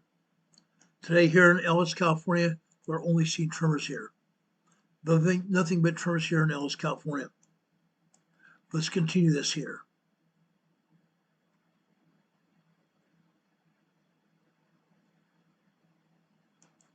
Los Angeles, California, guys, guess what? You see a lot of tremors here, don't you? Absolutely. Absolutely do. After 7 p.m. last night, we had a 2.6, 2.7 earthquake at least. 1, 2, 3, 4, 5, 6, 7, 9:08 p.m. 9:08 p.m. This is a 2.7, 2.8 earthquake here. 9:08 p.m. Let's look at the other activity here. After 10 p.m. here on the black line, About 10:08 p.m. we have a 2.0 earthquake here. 2.0 earthquake. 2 minutes later we have another 2.5 earthquake here. Los Angeles City. This is the city-county building, guys. The seismic up here is located in the basement of the Emergency Operations Center, the basement of the LA City-County building. The Los Angeles County Emergency Operations Center. They're recording earthquakes here. They are recording earthquakes. Then again, after 1:08 a.m. this morning, another 2.5, 2.6 earthquake. Crazy, guys. Insane. And I almost missed this. See where it says 000 on the black line there? We go down to the blue line here. The blue line here, guys. At approximately 9:40, I want to say 9:42, 9:43 this morning. I'm not saying 9, I'm sorry. 12:43 this morning. 12:43 this morning. We had a 2.6, 2.7 earthquake. 12:43 this morning, we have a 2.7, 2.6, 2.7 earthquake right here. City of Los Angeles. City of Los Angeles here. Usually we always see our tremors here in the city of Los Angeles. Now we're seeing minor earthquakes as well. They happen here. Los Angeles is moving. The entire city is moving here. The entire city is moving all over LA County and Orange County as well. Okay? Now from here on out, you're going to be amazed. From here on out, you're going to be amazed. Let's go over to Loma Linda, Mira Loma, California. Loma Linda, Mira Loma, California. East Los Angeles. Mira Loma here. Mira Loma is just south of Loma Linda. Look here, guys. Lots and lots of microquakes and minor earthquakes. I should say more. There's only a handful of minor earthquakes here. Most of these earthquakes are minor microquakes and tremors here. Microquakes and tremors. Now, from the looks of it here, in Mira Loma, Loma Linda area here, we may have had a minor earthquake here just after 3:31 a.m. this morning. 3:31, 3:32 this morning. This is a 2.2 earthquake. 2.2 earthquake here. It looks like a lot of this is nothing but tremors here in Mira Loma and Loma Linda area. Now, guys, that's all they're saying it happened on the map. That's all they're saying it happened here on the map. Here you see it on the seismograph. See it on the seismograph. Now, guys, here we're going to see a lot more earthquakes than this. Let's go to Pardee, just north of Los Angeles. Pardee, California. Look at this. Yes, we see a lot of tremors here. Lots and lots of tremors here. Here in Pardee, we usually see a lot of minor earthquakes as well. However,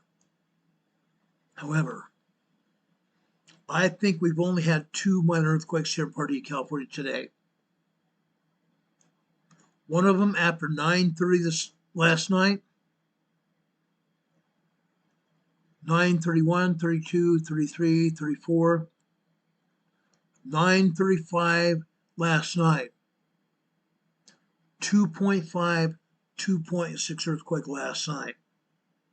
Pardee, California. Minor earthquake. On the next black line here after 1 a.m. this morning. After 1 a.m. this morning.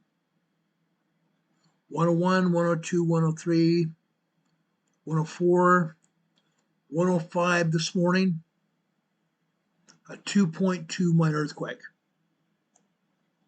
2.2 minor earthquake. Then not to be outdone. Not to be outdone. Just before 5 a.m. this morning. Just before 5 a.m. this morning. At 5:58 a.m. this morning, on this green line on the bottom right. This appears to be a 2.2 minor earthquake here. 2.2 minor earthquake here in Pardee, California. Yet in the past, we've seen a lot of minor earthquakes here. Lots of them. Today we only have a handful of them. Pardee, California. Guess what, guys? I'm going to show you a lot more than that. I'm about to show you a lot more than that. Let's go over to Playa del Rey, Marina del Rey along the coastline. North Los Angeles coastline here. Here in Marina del Rey, Playa del Rey, guys, we usually see only tremors. We usually only see tremors here. Yet, after 5:48 p.m. last night, 5:48 p.m. last night, 2.5, 2.6 earthquake here. 5:48 p.m. last night, 2.5, 2.6 earthquake there. Then we come down here to 2200, which is 10 p.m. on the left-hand side. Come over here to the right, 10:14 p.m. last night, 2.0 earthquake. Then we jump down here to 1 a.m. on the black line here on the left-hand side. Over here in the near center here. Near center. 101, 102, 103, 104, 105, 1:06 a.m. this morning. 2.2 minor earthquake here. Marina del Rey. Playa del Rey area. These are minor earthquakes. Nobody feels these earthquakes are too small, but they're happening nonetheless. They're happening nonetheless. Now, guys, I believe that's all she wrote for the tremors and minor earthquakes here. Playa del Rey, Marina del Rey area here, North Los Angeles. Northwest Los Angeles along the coastline. The coastline of LA. I'm not done here. Wait till you see what I have to show you here. Many of you are going to be blown away by what I have to show you here. Santiago Mountain. There's a mountain peak in Los Angeles County. Right here. Santiago Peak. Here you are showing nothing but microquakes here. Nothing microquakes and occasional tremor.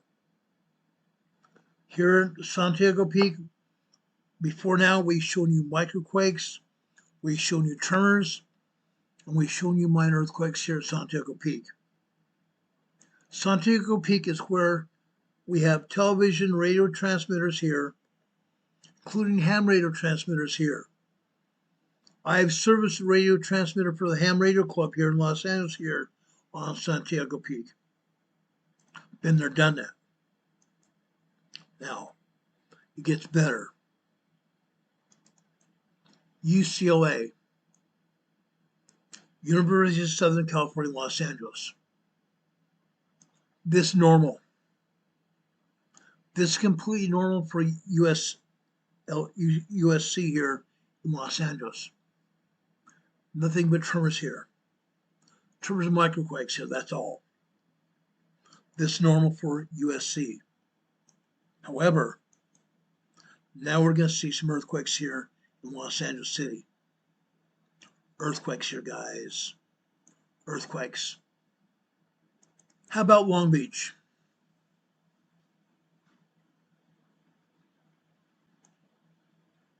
How about Long Beach, guys? Look at this. Usually you cannot even see any white throughout the seismogram because there's so much activity here. Back-to-back earthquakes throughout the entire day. Back-to-back seismic activity all day long.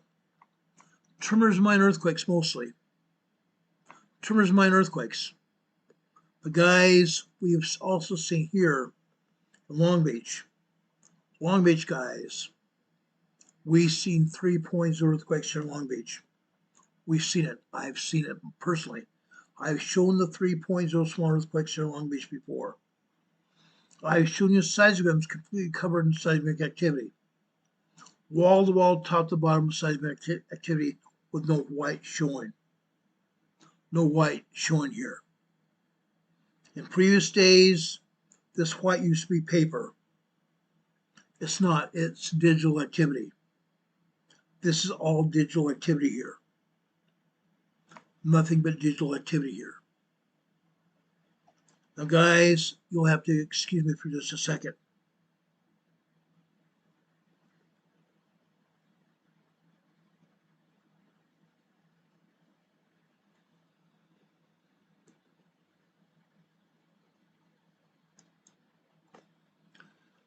You'll have to excuse me for just a second. I forgot to show the activity in Long Beach, Anaheim. Give me a second, I'll locate Anaheim here.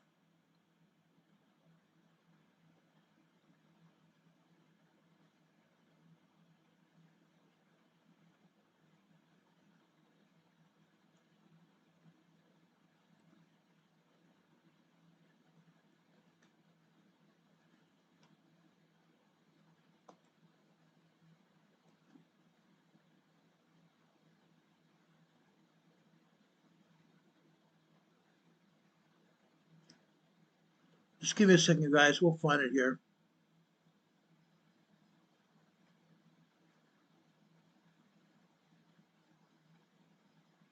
I should show you guys this every time I show you LA. Yes, there were earthquakes here in Anaheim last night and all day long today. Literally.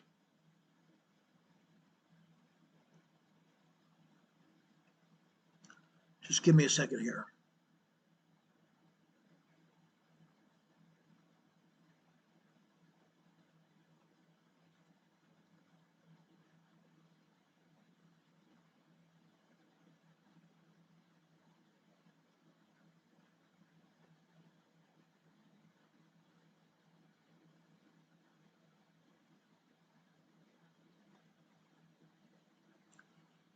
Gee, where'd it go here?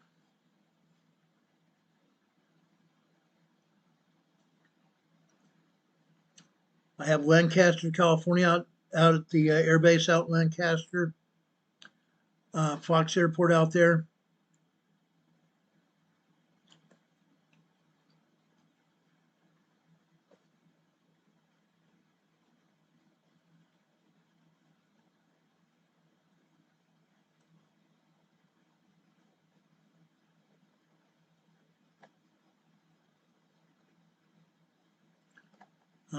Gee, where'd it go here?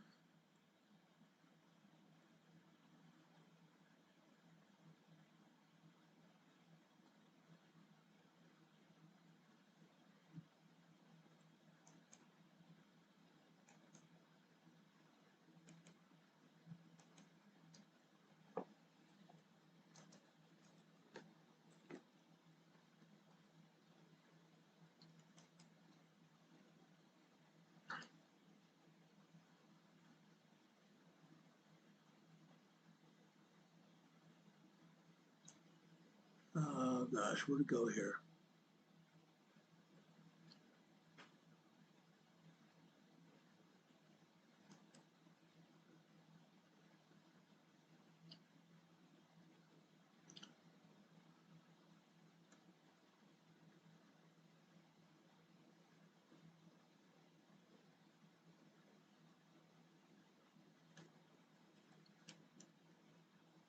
Just give me a second, I'll get it here.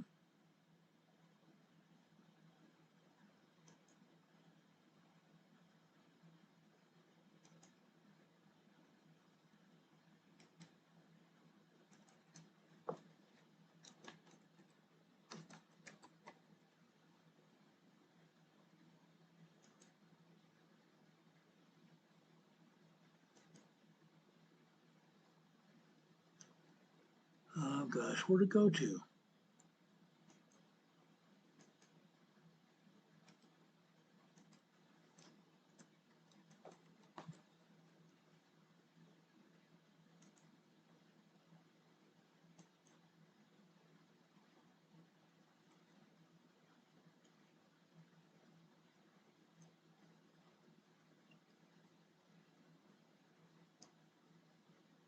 Well, dadgummit.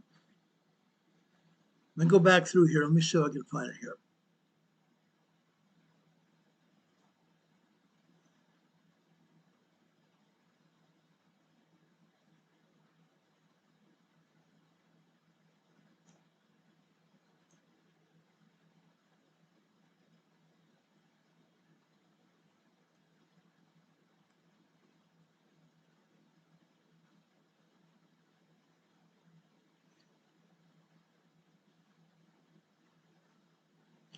I thought for sure I had the seismogram located, and I was going to show it to you because just like Long Beach, the seismogram from Anaheim shows you the near replica of Long Beach. All kinds of seismic activity all around Anaheim, California as well. All kinds of guys. Literally all kinds of seismic activity. Yes, we have microquakes. Yes, we have tremors. We have minor earthquakes 2.0, 2.9. Yes, we have 3.0 earthquakes in Anaheim as well.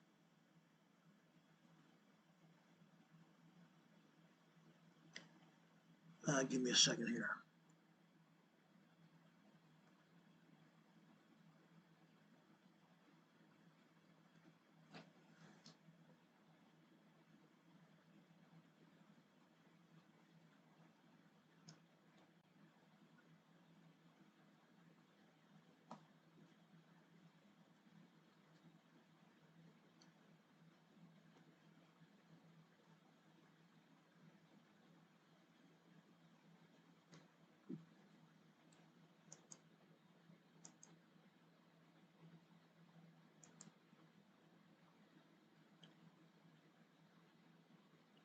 Oh, gee whiz, come on.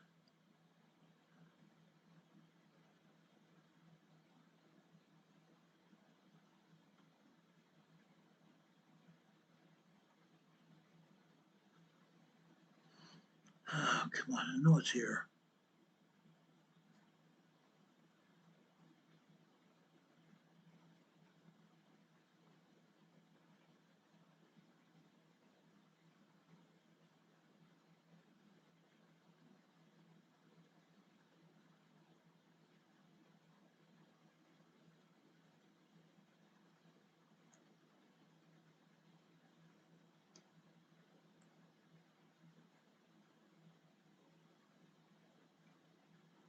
Okay, guys, I'm gonna take this now. I just can't find the location in Anaheim right now.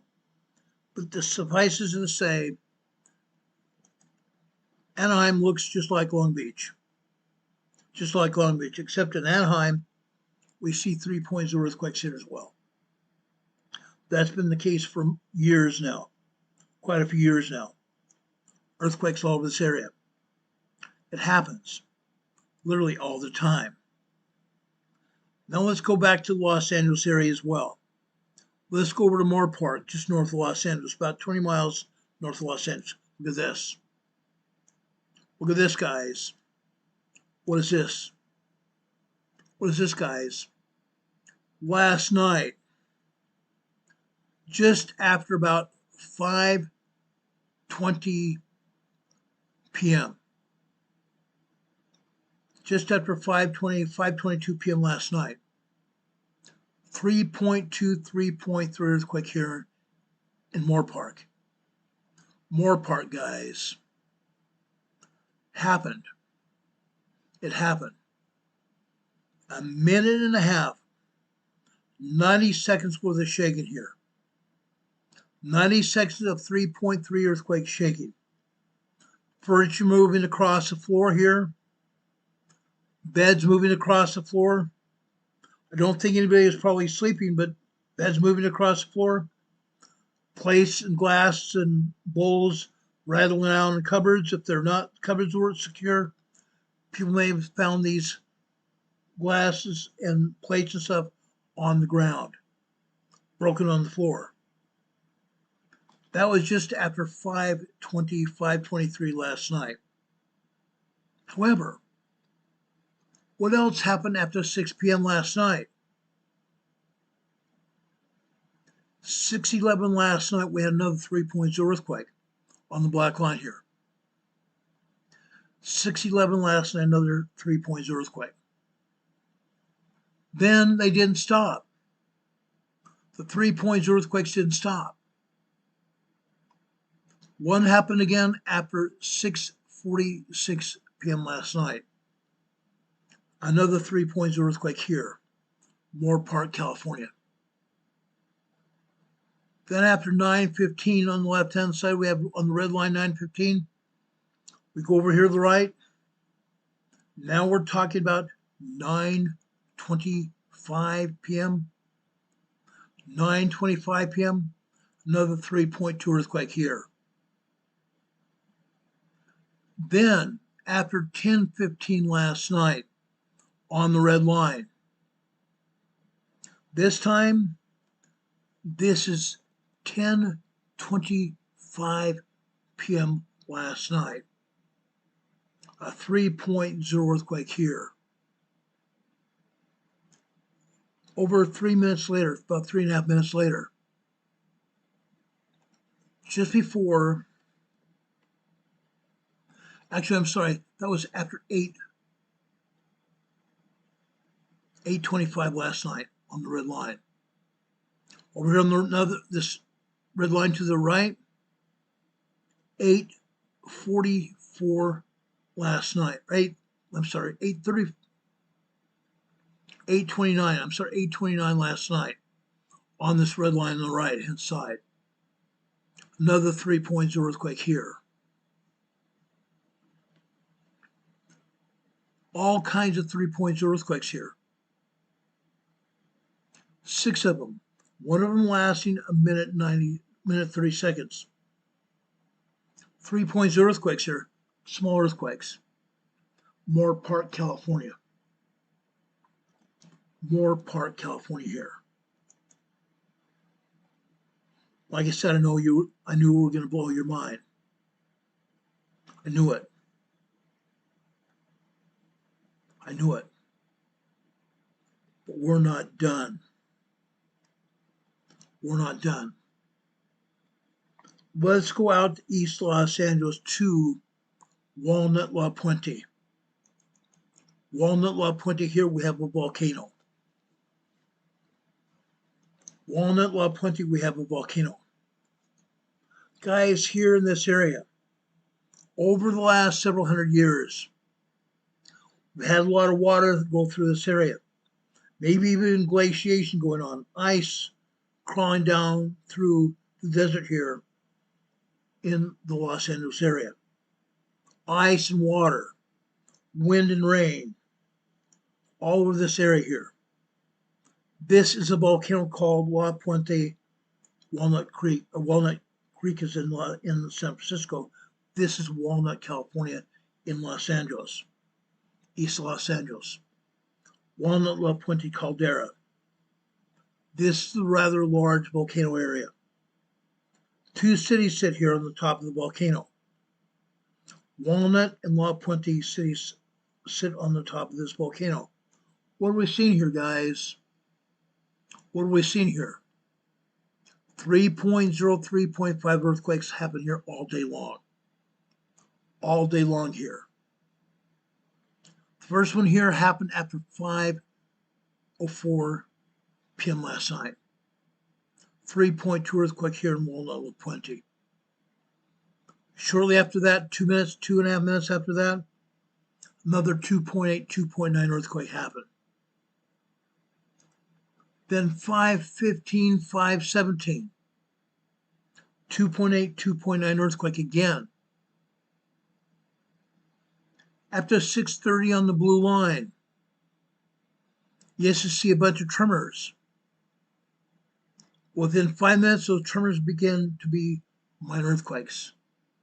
2.2, 2.5, 2.6, then up to 3.0, 3.2, 3.5 earthquakes here. Notice this sequence. The top and bottom of this sequence have been cut off. That means this earthquake sequence was much larger than they're showing us here. This earthquake sequence was much larger than they're showing us here. This is at least a 3.2, 3.3 earthquake, at least. Possibly as large as a 3.5 earthquake here.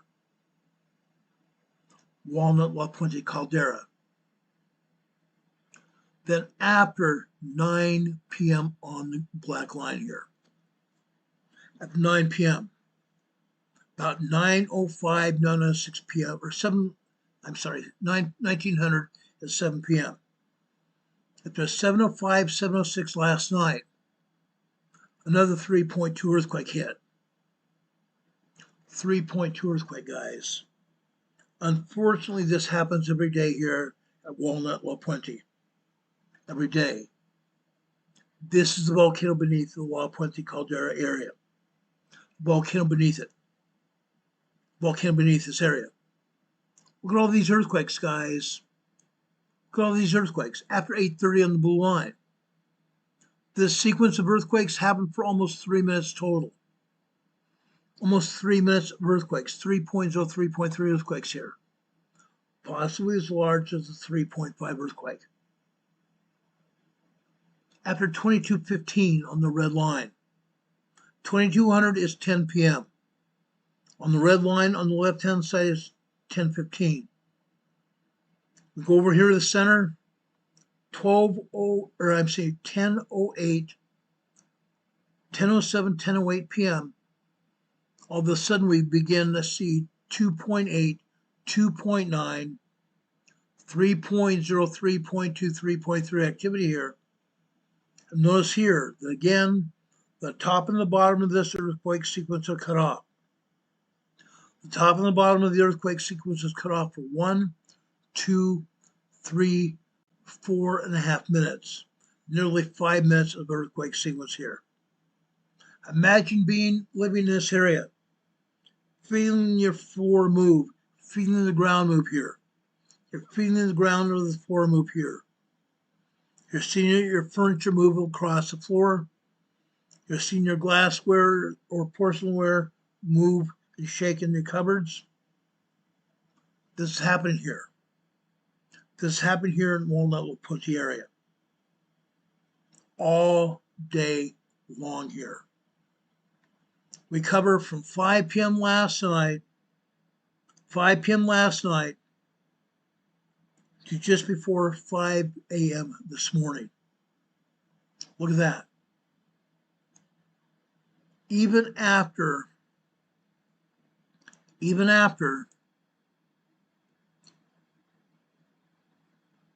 3:29 a.m. this morning on the bottom blue line.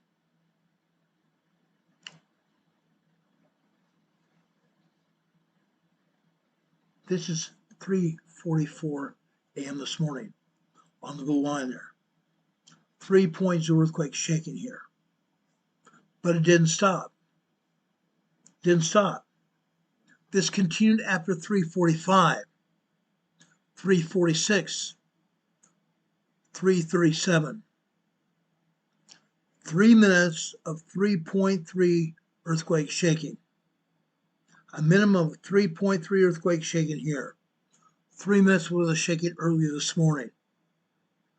How'd you like to get woken up by 3.3 earthquakes this morning? That happens here in the Walnut, La Puente area all the time. All the time. Okay? Los Angeles, guys. Los Angeles. When they have a 3.0 earthquake in Anaheim, what's there? What's in Anaheim? What is in Anaheim, guys? Disneyland, Knott's Berry Farm. They have to shut down the roller coaster and check the track. They have to check the track of the roller coasters to make sure the cars don't leave the roller coaster rails. If it happens during the day, they have to check it all day long. If it happens at night, when they come in in the morning, they start having to check the roller coaster tracks in the morning to make sure everything's going to work during the daytime. But if they have the littlest or smallest earthquake, a 3.3 or 3.0 earthquake here in Anaheim, if they shut down the roller coasters to check the track. Anaheim also has 3.0 earthquakes as well, quite frequently. This is not all, guys. This is not all. Again, I want to take you over to Bombay Beach. Imperial Valley, Bombay Beach here. Right here. In this case, this is not a volcano at all. This is a San Andreas Fault here in Bombay Beach, California. Look at all the earthquakes happening here. All the earthquakes happen here at Bombay Beach. Yes, they have tremors here. Some of them short duration tremor activity. Some of them longer duration tremor activity turning into minor earthquake activity. 2.0, 2.2 earthquake activity. However, look at these long duration earthquakes here. These red lines are computer generated. These red lines are computer generated by the computer to get the seismologist's attention, saying, hey, look at this. This is important. These red earthquakes are showing the same thing I showed you on the other seismograph. The tops and bottoms of these sequences have been cut off. That's because the agency doesn't want to show us how strong these earthquakes are. 3.5 to 4.5 earthquakes here at Bombay Beach. 3.5 to 4.5 earthquakes here at Bombay Beach. Why did I say 4.5? I have been here at Bombay Beach before. I've been here before. I've also had friends have been here recently. They've told me the ground is shaking so much you can't stand up. The ground is shaking so much you can't stand up. 4.5 earthquakes will do that. 4.5 earthquakes will do that. Look at this earthquake last night. Look at this earthquake last night after 9:30 last night. This lighter blue color is last night after 9:30. 9:30 on the left-hand side. 9:31, 9:32, 9:33, 9:34, we have tremors. 9:35, we have tremors. 9:36, all of a sudden we have minor earthquakes. 2.0, 2.4 minor earthquakes. Then all of a sudden it gets larger. Larger than 3.0. Well, these red lines are showing you is 2.8, 2.9. Again, these are at least 3.5 to 4.5 earthquakes here on the San Andreas Fault. The San Andreas Fault. These earthquakes are lasting 1, 2, 3, 4 minutes long here. 4-minute long earthquake here. No joke, Sherlock. Then we look out to the right here. After the earthquake starts coming down here, we have what we call the secondary wave. The secondary wave here lasts 2.5 minutes. 2.5 minutes, guys. That means this earthquake here, this sequence after here, after 9:30 last night, lasting 4 minutes long, the primary wave lasted 4 minutes long. This was at least a 4.0, 4.5 earthquake.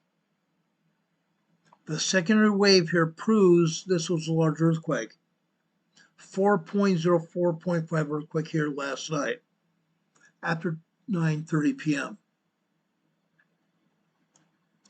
Look at the other earthquakes here as well. Here we're seeing 2.5, 2.0, 2.5, 2.8, 2.9, 3.0, 3.5 earthquakes, absolutely. Absolutely. Then this morning, on the dark blue line here on the right-hand side. Dark blue line, we start seeing minor earthquakes, tremors building into minor earthquakes, 2.7, 2.8. Then all of a sudden, the tops and the bottoms of the sequence are cut off again. Nearly 3 minutes of seismic activity here. 3.5 to 4.0 earthquake here. Again, the secondary wave here, after the primary wave gets finished, the secondary wave out to the right lasts about 2 minutes long. At least 2 minutes long. Even longer, guys, even longer. Look at the earthquake on the left-hand side afterwards. The lighter blue line here. The secondary wave lasts 1.5 minutes after the primary wave here, and then after 1:45 a.m. this morning, lasts another minute, 2 minutes, 3+ minutes here, meaning 4 minutes long. This earthquake may have been as large as a 5.0 earthquake here at Bombay Beach. This was at least a 4.5 to 5.0 earthquake here at Bombay Beach last night. That's what we're seeing here, guys. That's what we're seeing here. Look at these other earthquakes throughout the night. In the morning, this morning. 5 a.m. this morning on the dark blue line here. Again, the 3.0 earthquake was cut off. Probably 3.3 earthquake here this morning after 5 a.m. 3.5 minutes long. The secondary wave lasted here 1.5 minutes to 2 minutes. 3.5 earthquake easily. Then the next light blue earthquake happened after 5:30 this morning. About 5:40 this morning. It starts up with tremors, building into minor earthquakes, 2.7, 2.8, 2.9. Then you see the tops and the bottom of the sequence cut off, meaning at least 3.0, 3.4, 3.5. Then the secondary wave starts taking off after 3.5 minutes. The secondary wave here is 2.5 minutes long. So this sequence here after 5:30, 5:40, 3.5 minutes long, 4.0 earthquake. 4.0 earthquake here.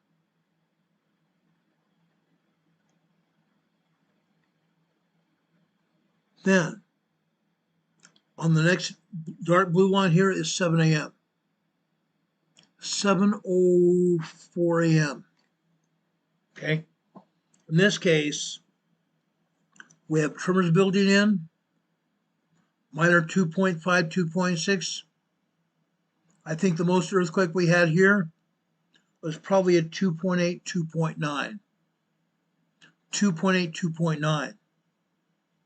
Then builds down quite quickly into 2.5, 2.7, down into 1.5, 1.7, down to tremors, and completely dies out. Completely dies out. What happens here late morning after 9 a.m.? After 9 a.m. Guys, you need to be concerned here. On that dark blue line here on the right-hand side, 9:14 a.m. this morning, 2.6, 2.7, 2.8. Continue over here at 9:30 on the blue line, lighter blue line here. 2.7, 2.8 here. And the secondary wave here lasts another 1.5 minutes, 1.25 minutes. 3.0 earthquake here. 3.0 earthquake. Then we go down here after 12 noon. 12 noon on the dark blue line here in the center here. That is approximately 12:08 8 p.m. this afternoon. 2.4, 2.5, 2.6, 2.7.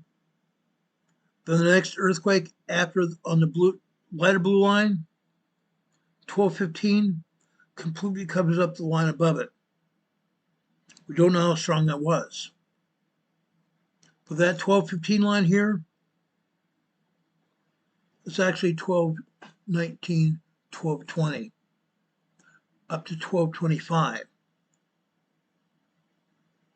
Guess what? Guys, we had at least a 3.0, 3.2, 3.3 earthquake here. Because the second wave out to the right tells us the final story. The secondary wave here lasts 1.25 minutes. 3.3 earthquake easily. 3.3 earthquake easily here, guys. Then seismic energy here after 12:45 as well on the dark blue line here. Actually, the dark blue line is after 1 p.m. this afternoon. This is Bombay Beach, guys. Bombay Beach on the San Andreas Fault. Every day here it's like this. Every day it's like this, guys. Bombay Beach, California. Don't forget it. Don't forget it. Why am I saying that? Because, guys, we just got through having a 6.0 earthquake on the San Andreas Fault over in the Gulf of California. Over in the Gulf of California. We're expecting something like that to happen here in the Imperial Valley as well. Calipatria. Remember I showed you where Calipatria was? Just on the southeast side of the Salton Sea here? What happens here in Calipatria, guys? What happens here in Calipatria? 100 earthquakes here every day here in Calipatria. Anywhere from 75 to 150 earthquakes a day here in Calipatria.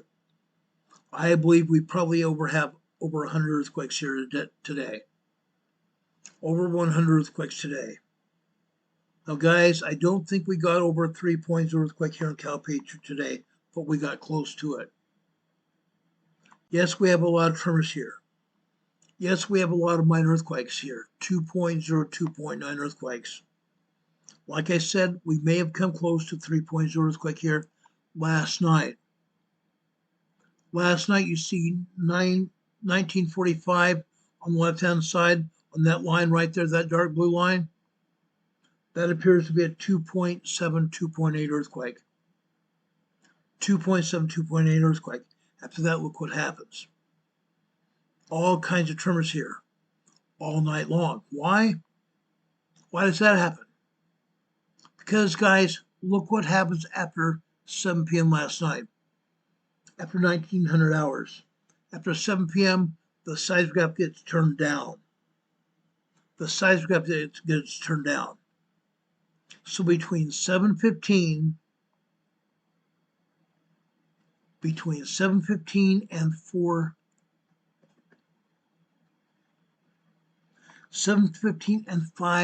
6 a.m. this morning, all we see are tiny tremors and minor earthquakes. Tiny tremors and minor earthquakes here. That red line over here on the right-hand side happened after 9. I want to say it happened after 9:57 a.m. this morning. I'm sorry, no. This happened after 3:47 a.m. this morning. 3:47 a.m. this morning. This is a 2.7, 2.8 earthquake. Then we have all kinds of tremors here. Then all of a sudden, after 6 a.m. this morning, the seismologist turned to and turned back the seismogram back up. The seismograph back up. Seismograph is a machine. The seismogram itself is a computer readout from the seismograph. Now, guys, here we are seeing 2.8, 2.9, and 3.0 earthquakes happening again. 3.0 earthquake here again this morning after 8:15 a.m. this morning. You see that thick red line here? That thick red line here? 8:06, 8:07, 8:19, 8:20 a.m. this morning. This tells me this was at least a 2.7, 2.8 earthquake, possibly as high as a 3.0 earthquake here. This seismic event lasts about 10 seconds. Probably a 3.0 earthquake here this morning, right there. Then we have multiple earthquakes like that throughout the rest of the morning here. After 9 a.m. this morning on the right-hand side. This would be 9:13 a.m. this morning.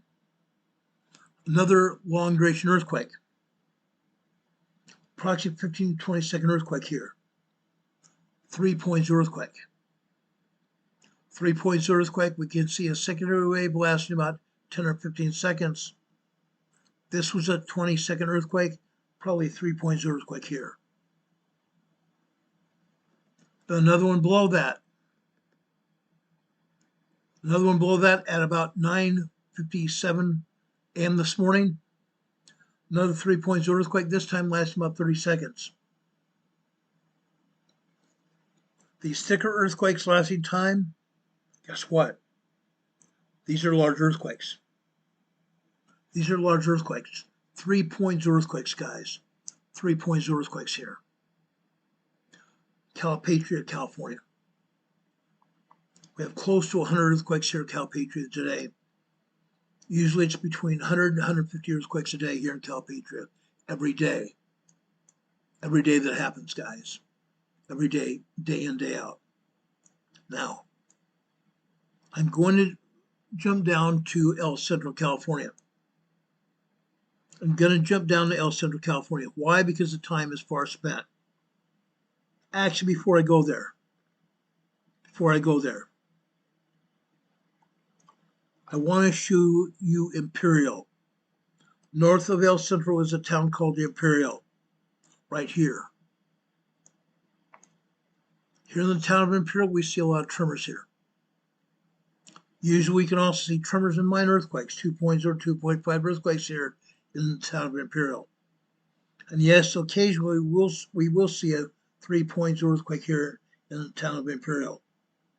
Today here in the town of Imperial, we just have minor tremors here. But that's not all, folks. It goes on. Let's go down here to El Centro. I told you what happens here in El Centro all the time.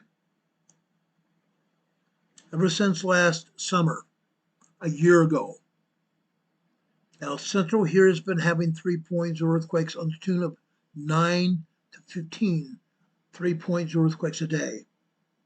3.0 plus earthquakes happening every day. Let's count them. Let's count them here, guys. One happened here after 9:19 p.m. last night on the red line. That's one 3.0. The next happened here after about 7:19 p.m. last night. The next one happened after 9:33 last night on the blue line. So far we have 1, 2, 3, 4, 5 earthquakes here. 5 3.0 earthquakes here before 9:35.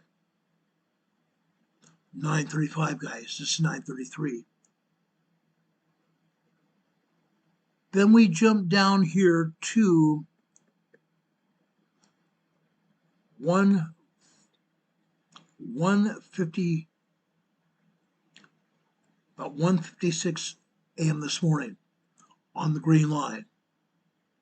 That's another 3.0, 3.1 earthquake here. After that,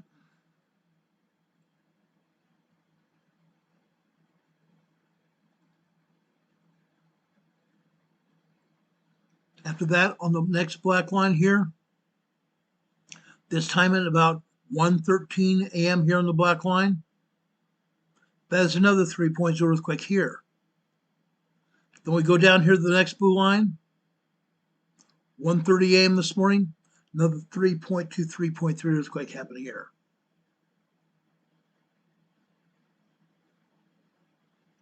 Then 2:30 this morning, 3.1, 3.2 happened here at 2:30, 2:34 this morning.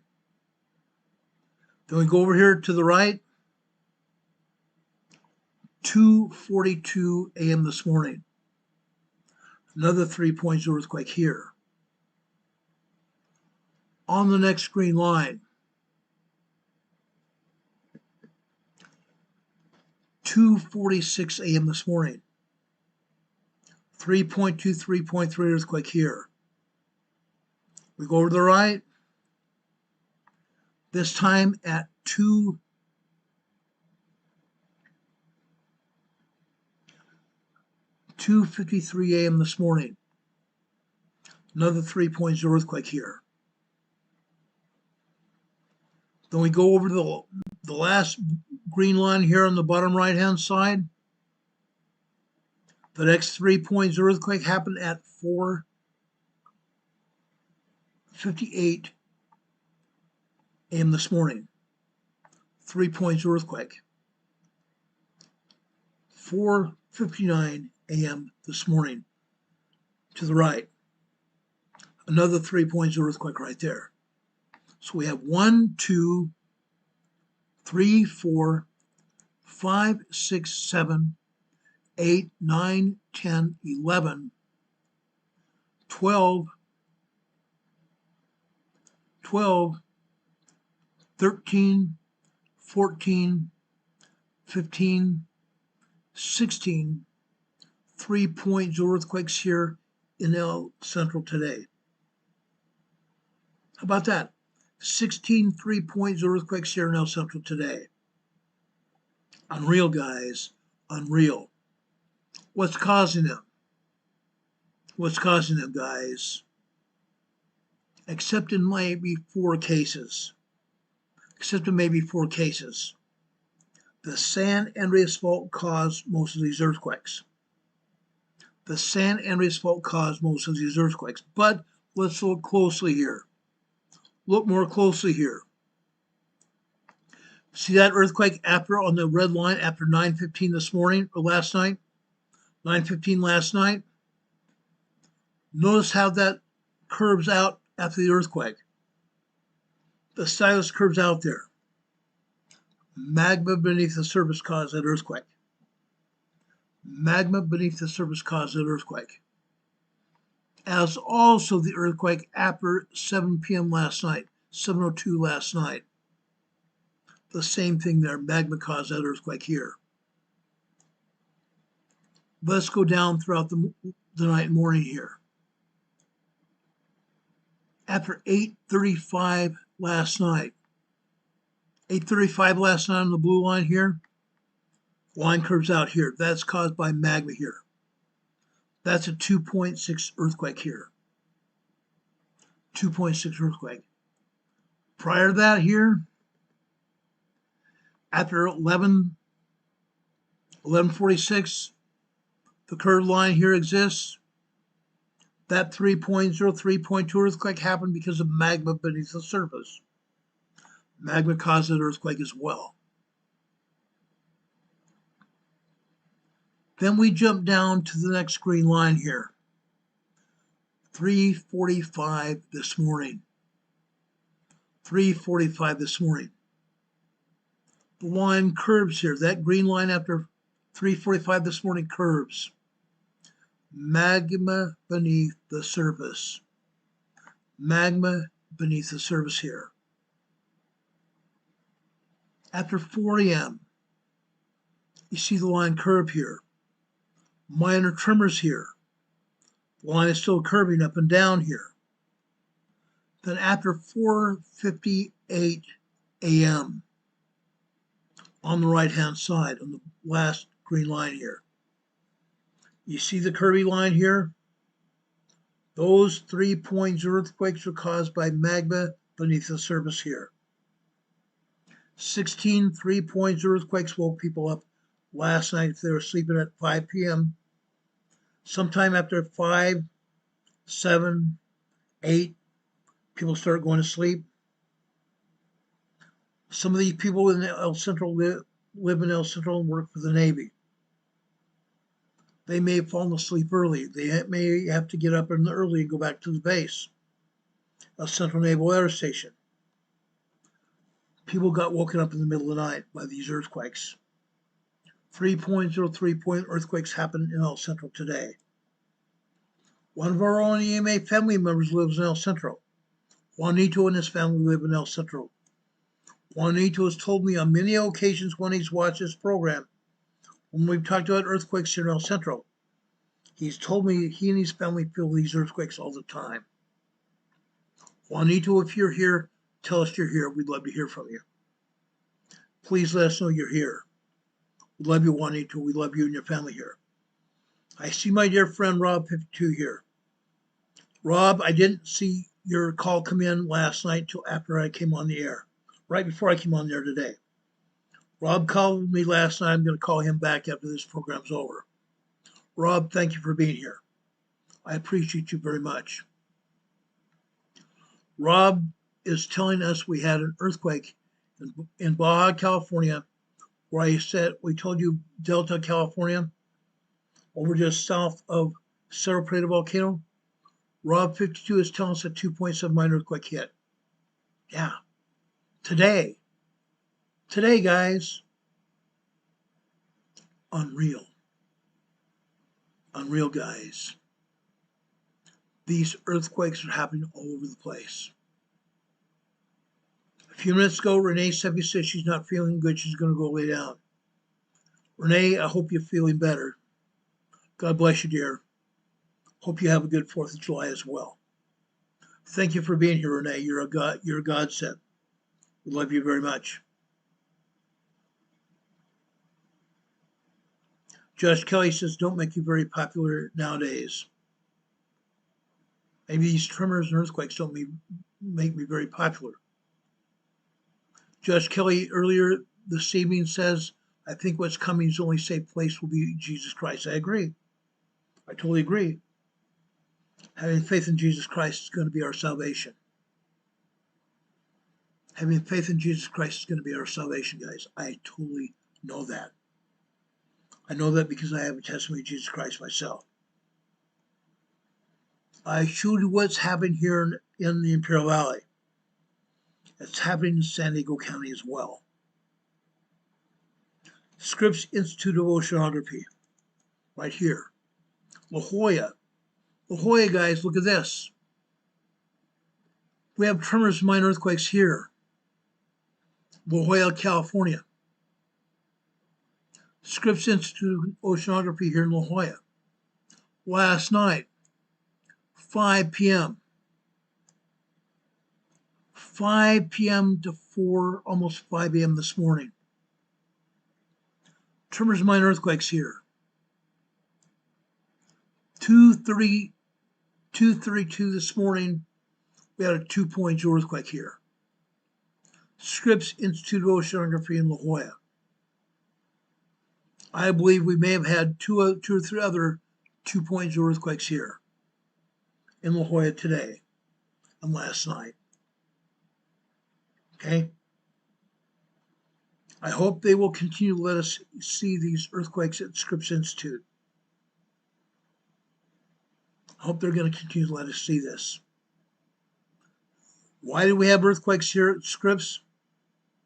Because of the Rose Canyon Fault coming out of Los Angeles. The Rose Canyon Fault coming out of Los Angeles goes out into Los Angeles Harbor. Goes all the way down the coastline to Encinitas, California, North San Diego County. Then it goes inland over about 1.5 miles inland until, actually maybe 2 miles inland, till it gets to Interstate 5. Then it follows Interstate 5 all the way down here to La Jolla. The Rose Canyon Fault is capable of a 6.5, 7.0 earthquake. Yes, we see tremors, minor earthquakes here in La Jolla today.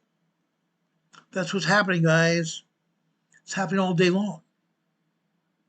All day long up and down the coast. As I said before when I started this program tonight, over 400 earthquakes a day in Los Angeles County, Orange County. 400 earthquakes a day in Los Angeles, Orange County. Here in San Diego and also Imperial County here, we have over 500 earthquakes a day in both counties. That's incredible. That means over 1,000 earthquakes in Southern California. Over 1,000 earthquakes here in Southern California every day. Unreal. That's happening. That's happening, guys. Now, let's stop talking about earthquakes for a minute. Let's stop talking about earthquakes for a minute. Let's talk about fire safety. We're coming up on July 4th. There's going to be fireworks, guys. There's going to be fireworks. What if your house starts burning? Maybe you have a fire blanket where you can toss a blanket over the fire and put it out yourself. But what if you can't? What if you can't? Do you have an evacuation plan for your family's home? Do you have an evacuation for your business? If not, you better get one. You better write one down now. You need to have a fire evacuation plan for your home and your business right now. What if there is an evacuation for a fire, wildland fire in your area? Guys, if a fire breaks out anywhere near your home, you better get out before they tell you have to get out. Better get out before they tell you have to get out. It's better evacuate now, or you have more of a chance to get out than after they tell you to get out. When the fire is spread, you might not have a chance to evacuate at all. When the fire goes across the roadway, you have to drive through flames. And I showed you before other places in California that burned down. People get trapped on the roadways, the single and double lane highways throughout California. They get trapped on the highways and they get killed in fires. They get killed while driving through fires, driving through flames. Make sure you have a plan of evacuation in case of fires, either in your house, your business, or before you have a wildland fire. Have a fire evacuation plan. You need to have that. Now, granted, this isn't going to be all the time,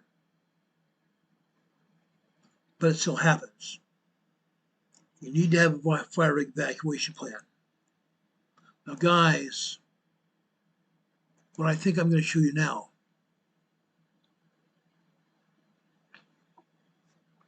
it's gone. It's gone. I hope I can pull this up tomorrow. The San Utah Fire Department showed us how quickly fires can start at home and then spread to wildland fire. Maybe I can show that video to you tomorrow. The San Utah Fire Department put that video together for us. The fireworks start the fire, the house burns and also spreads to wildfire outside the house. Guys, prepare for wildfires. Prepare for wildfires, guys. They're going to happen. I promise you they're going to happen. They're going to happen now. They're going to happen for the next few days. For now, I'm going to leave you with a devotional for this program. At the end of our programs, I'll leave you with a devotional because I love you. I care about you, and I know the Lord cares about you as well. Tonight's devotional comes from Psalms 37, verses 12 to 13, Proverbs 3, verse 5, and Isaiah 41, verse 13. We have an infinitely wise God. We know that He is good. His ways sometimes seem mysterious to us. When we look at worldly events, with so much rampant evil around us, literally all around the world, it's very easy to feel very fearful and discouraged. Sometimes we feel impossible to even fathom why this cruelty and evil and suffering is all around us. Of course, we recognize that God is infinite. You and I are not. God is eternal. You and I are also eternal. But we are not infinite on this earth. There are so many things that are simply beyond our ability to comprehend. Thankfully, every time we reach the limits of our understanding, every time we reach the infinite parts of our understanding, we keep moving forward, onward, by relying on our trust and our faith in God, our trust and faith in the Lord Jesus Christ. Now, we pray, and I pray fervently for myself, my family, and for each one of us. Stay in communication with God.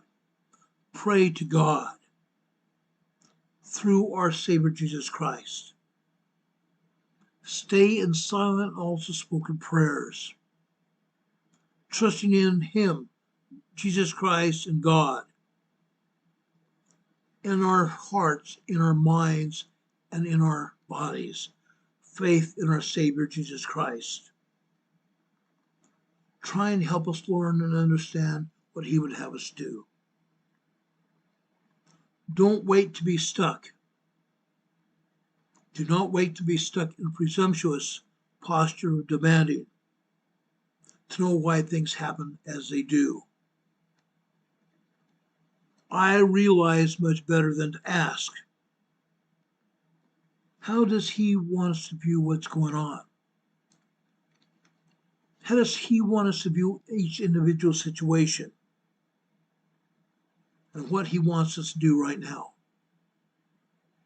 Yes, I have prayed to our Heavenly Father, and I have asked Him what He would have me do now. Sometimes when I am praying, I've been in so much pain, I'm asking Him to lift me from the pain, to lift the pain from my body, and He has done that. He has done that. Sometimes without me even having taken any painkillers. Yes, Heavenly Father has lifted the pain from my body.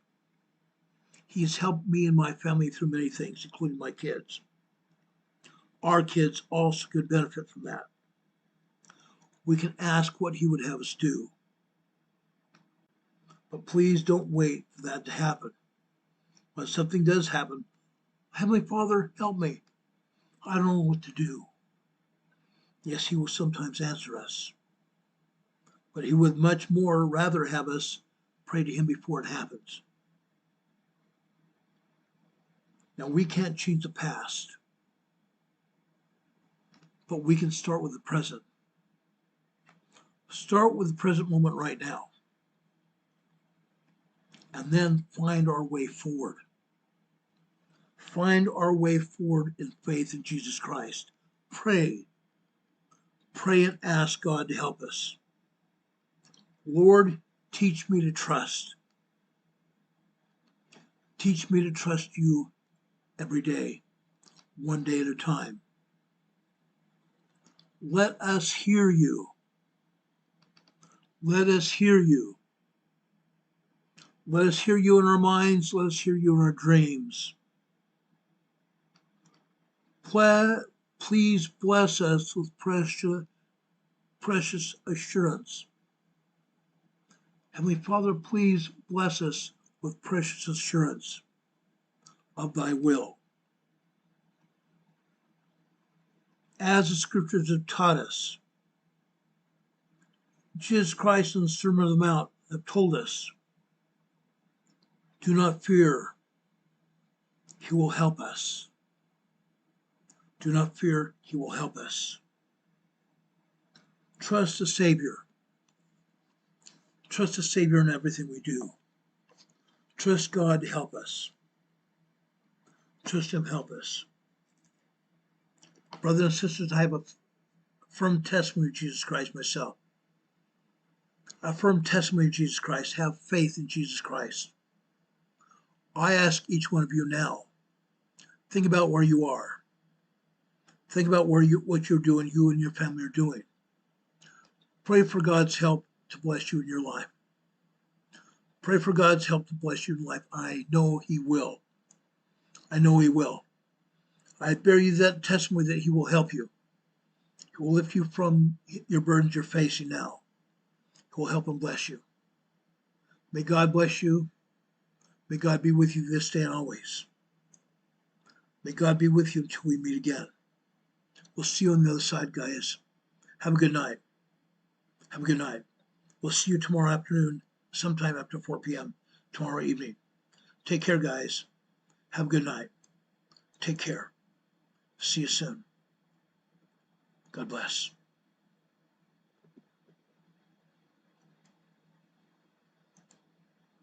Right there. Have a good night, guys. See you on the other side.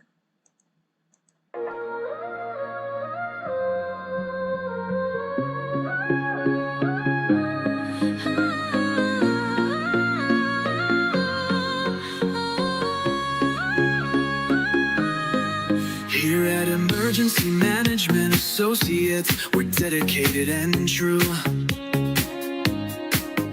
bringing you the essential knowledge, helping you see things through. From disaster preparedness to navigating recovery's embrace, we're here to guide you in every unpredictable time and place. We break down the complex, make it easy to grasp and absorb, sharing strategies for safety, the vital lessons you can't afford to hoard, So thank you for watching, and thank you so much for your sub. You're a key part of our growing family, a member of our knowledge club.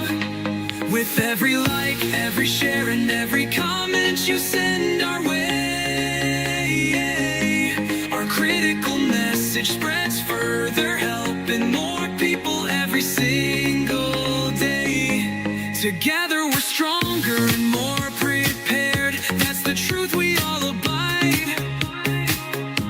You help us build resilience with nowhere for uncertainty to hide. Your engagement truly inspires us. Your feedback acts as a guiding light, helping us continually grow and making our channel's future bright. We're always learning, always striving to be better, bring you the most up-to-date information, no matter the weather. Emergency Management Associates is here for you now and forever, it's true. Keep watching, keep learning, because we truly appreciate all that you do. Thank you.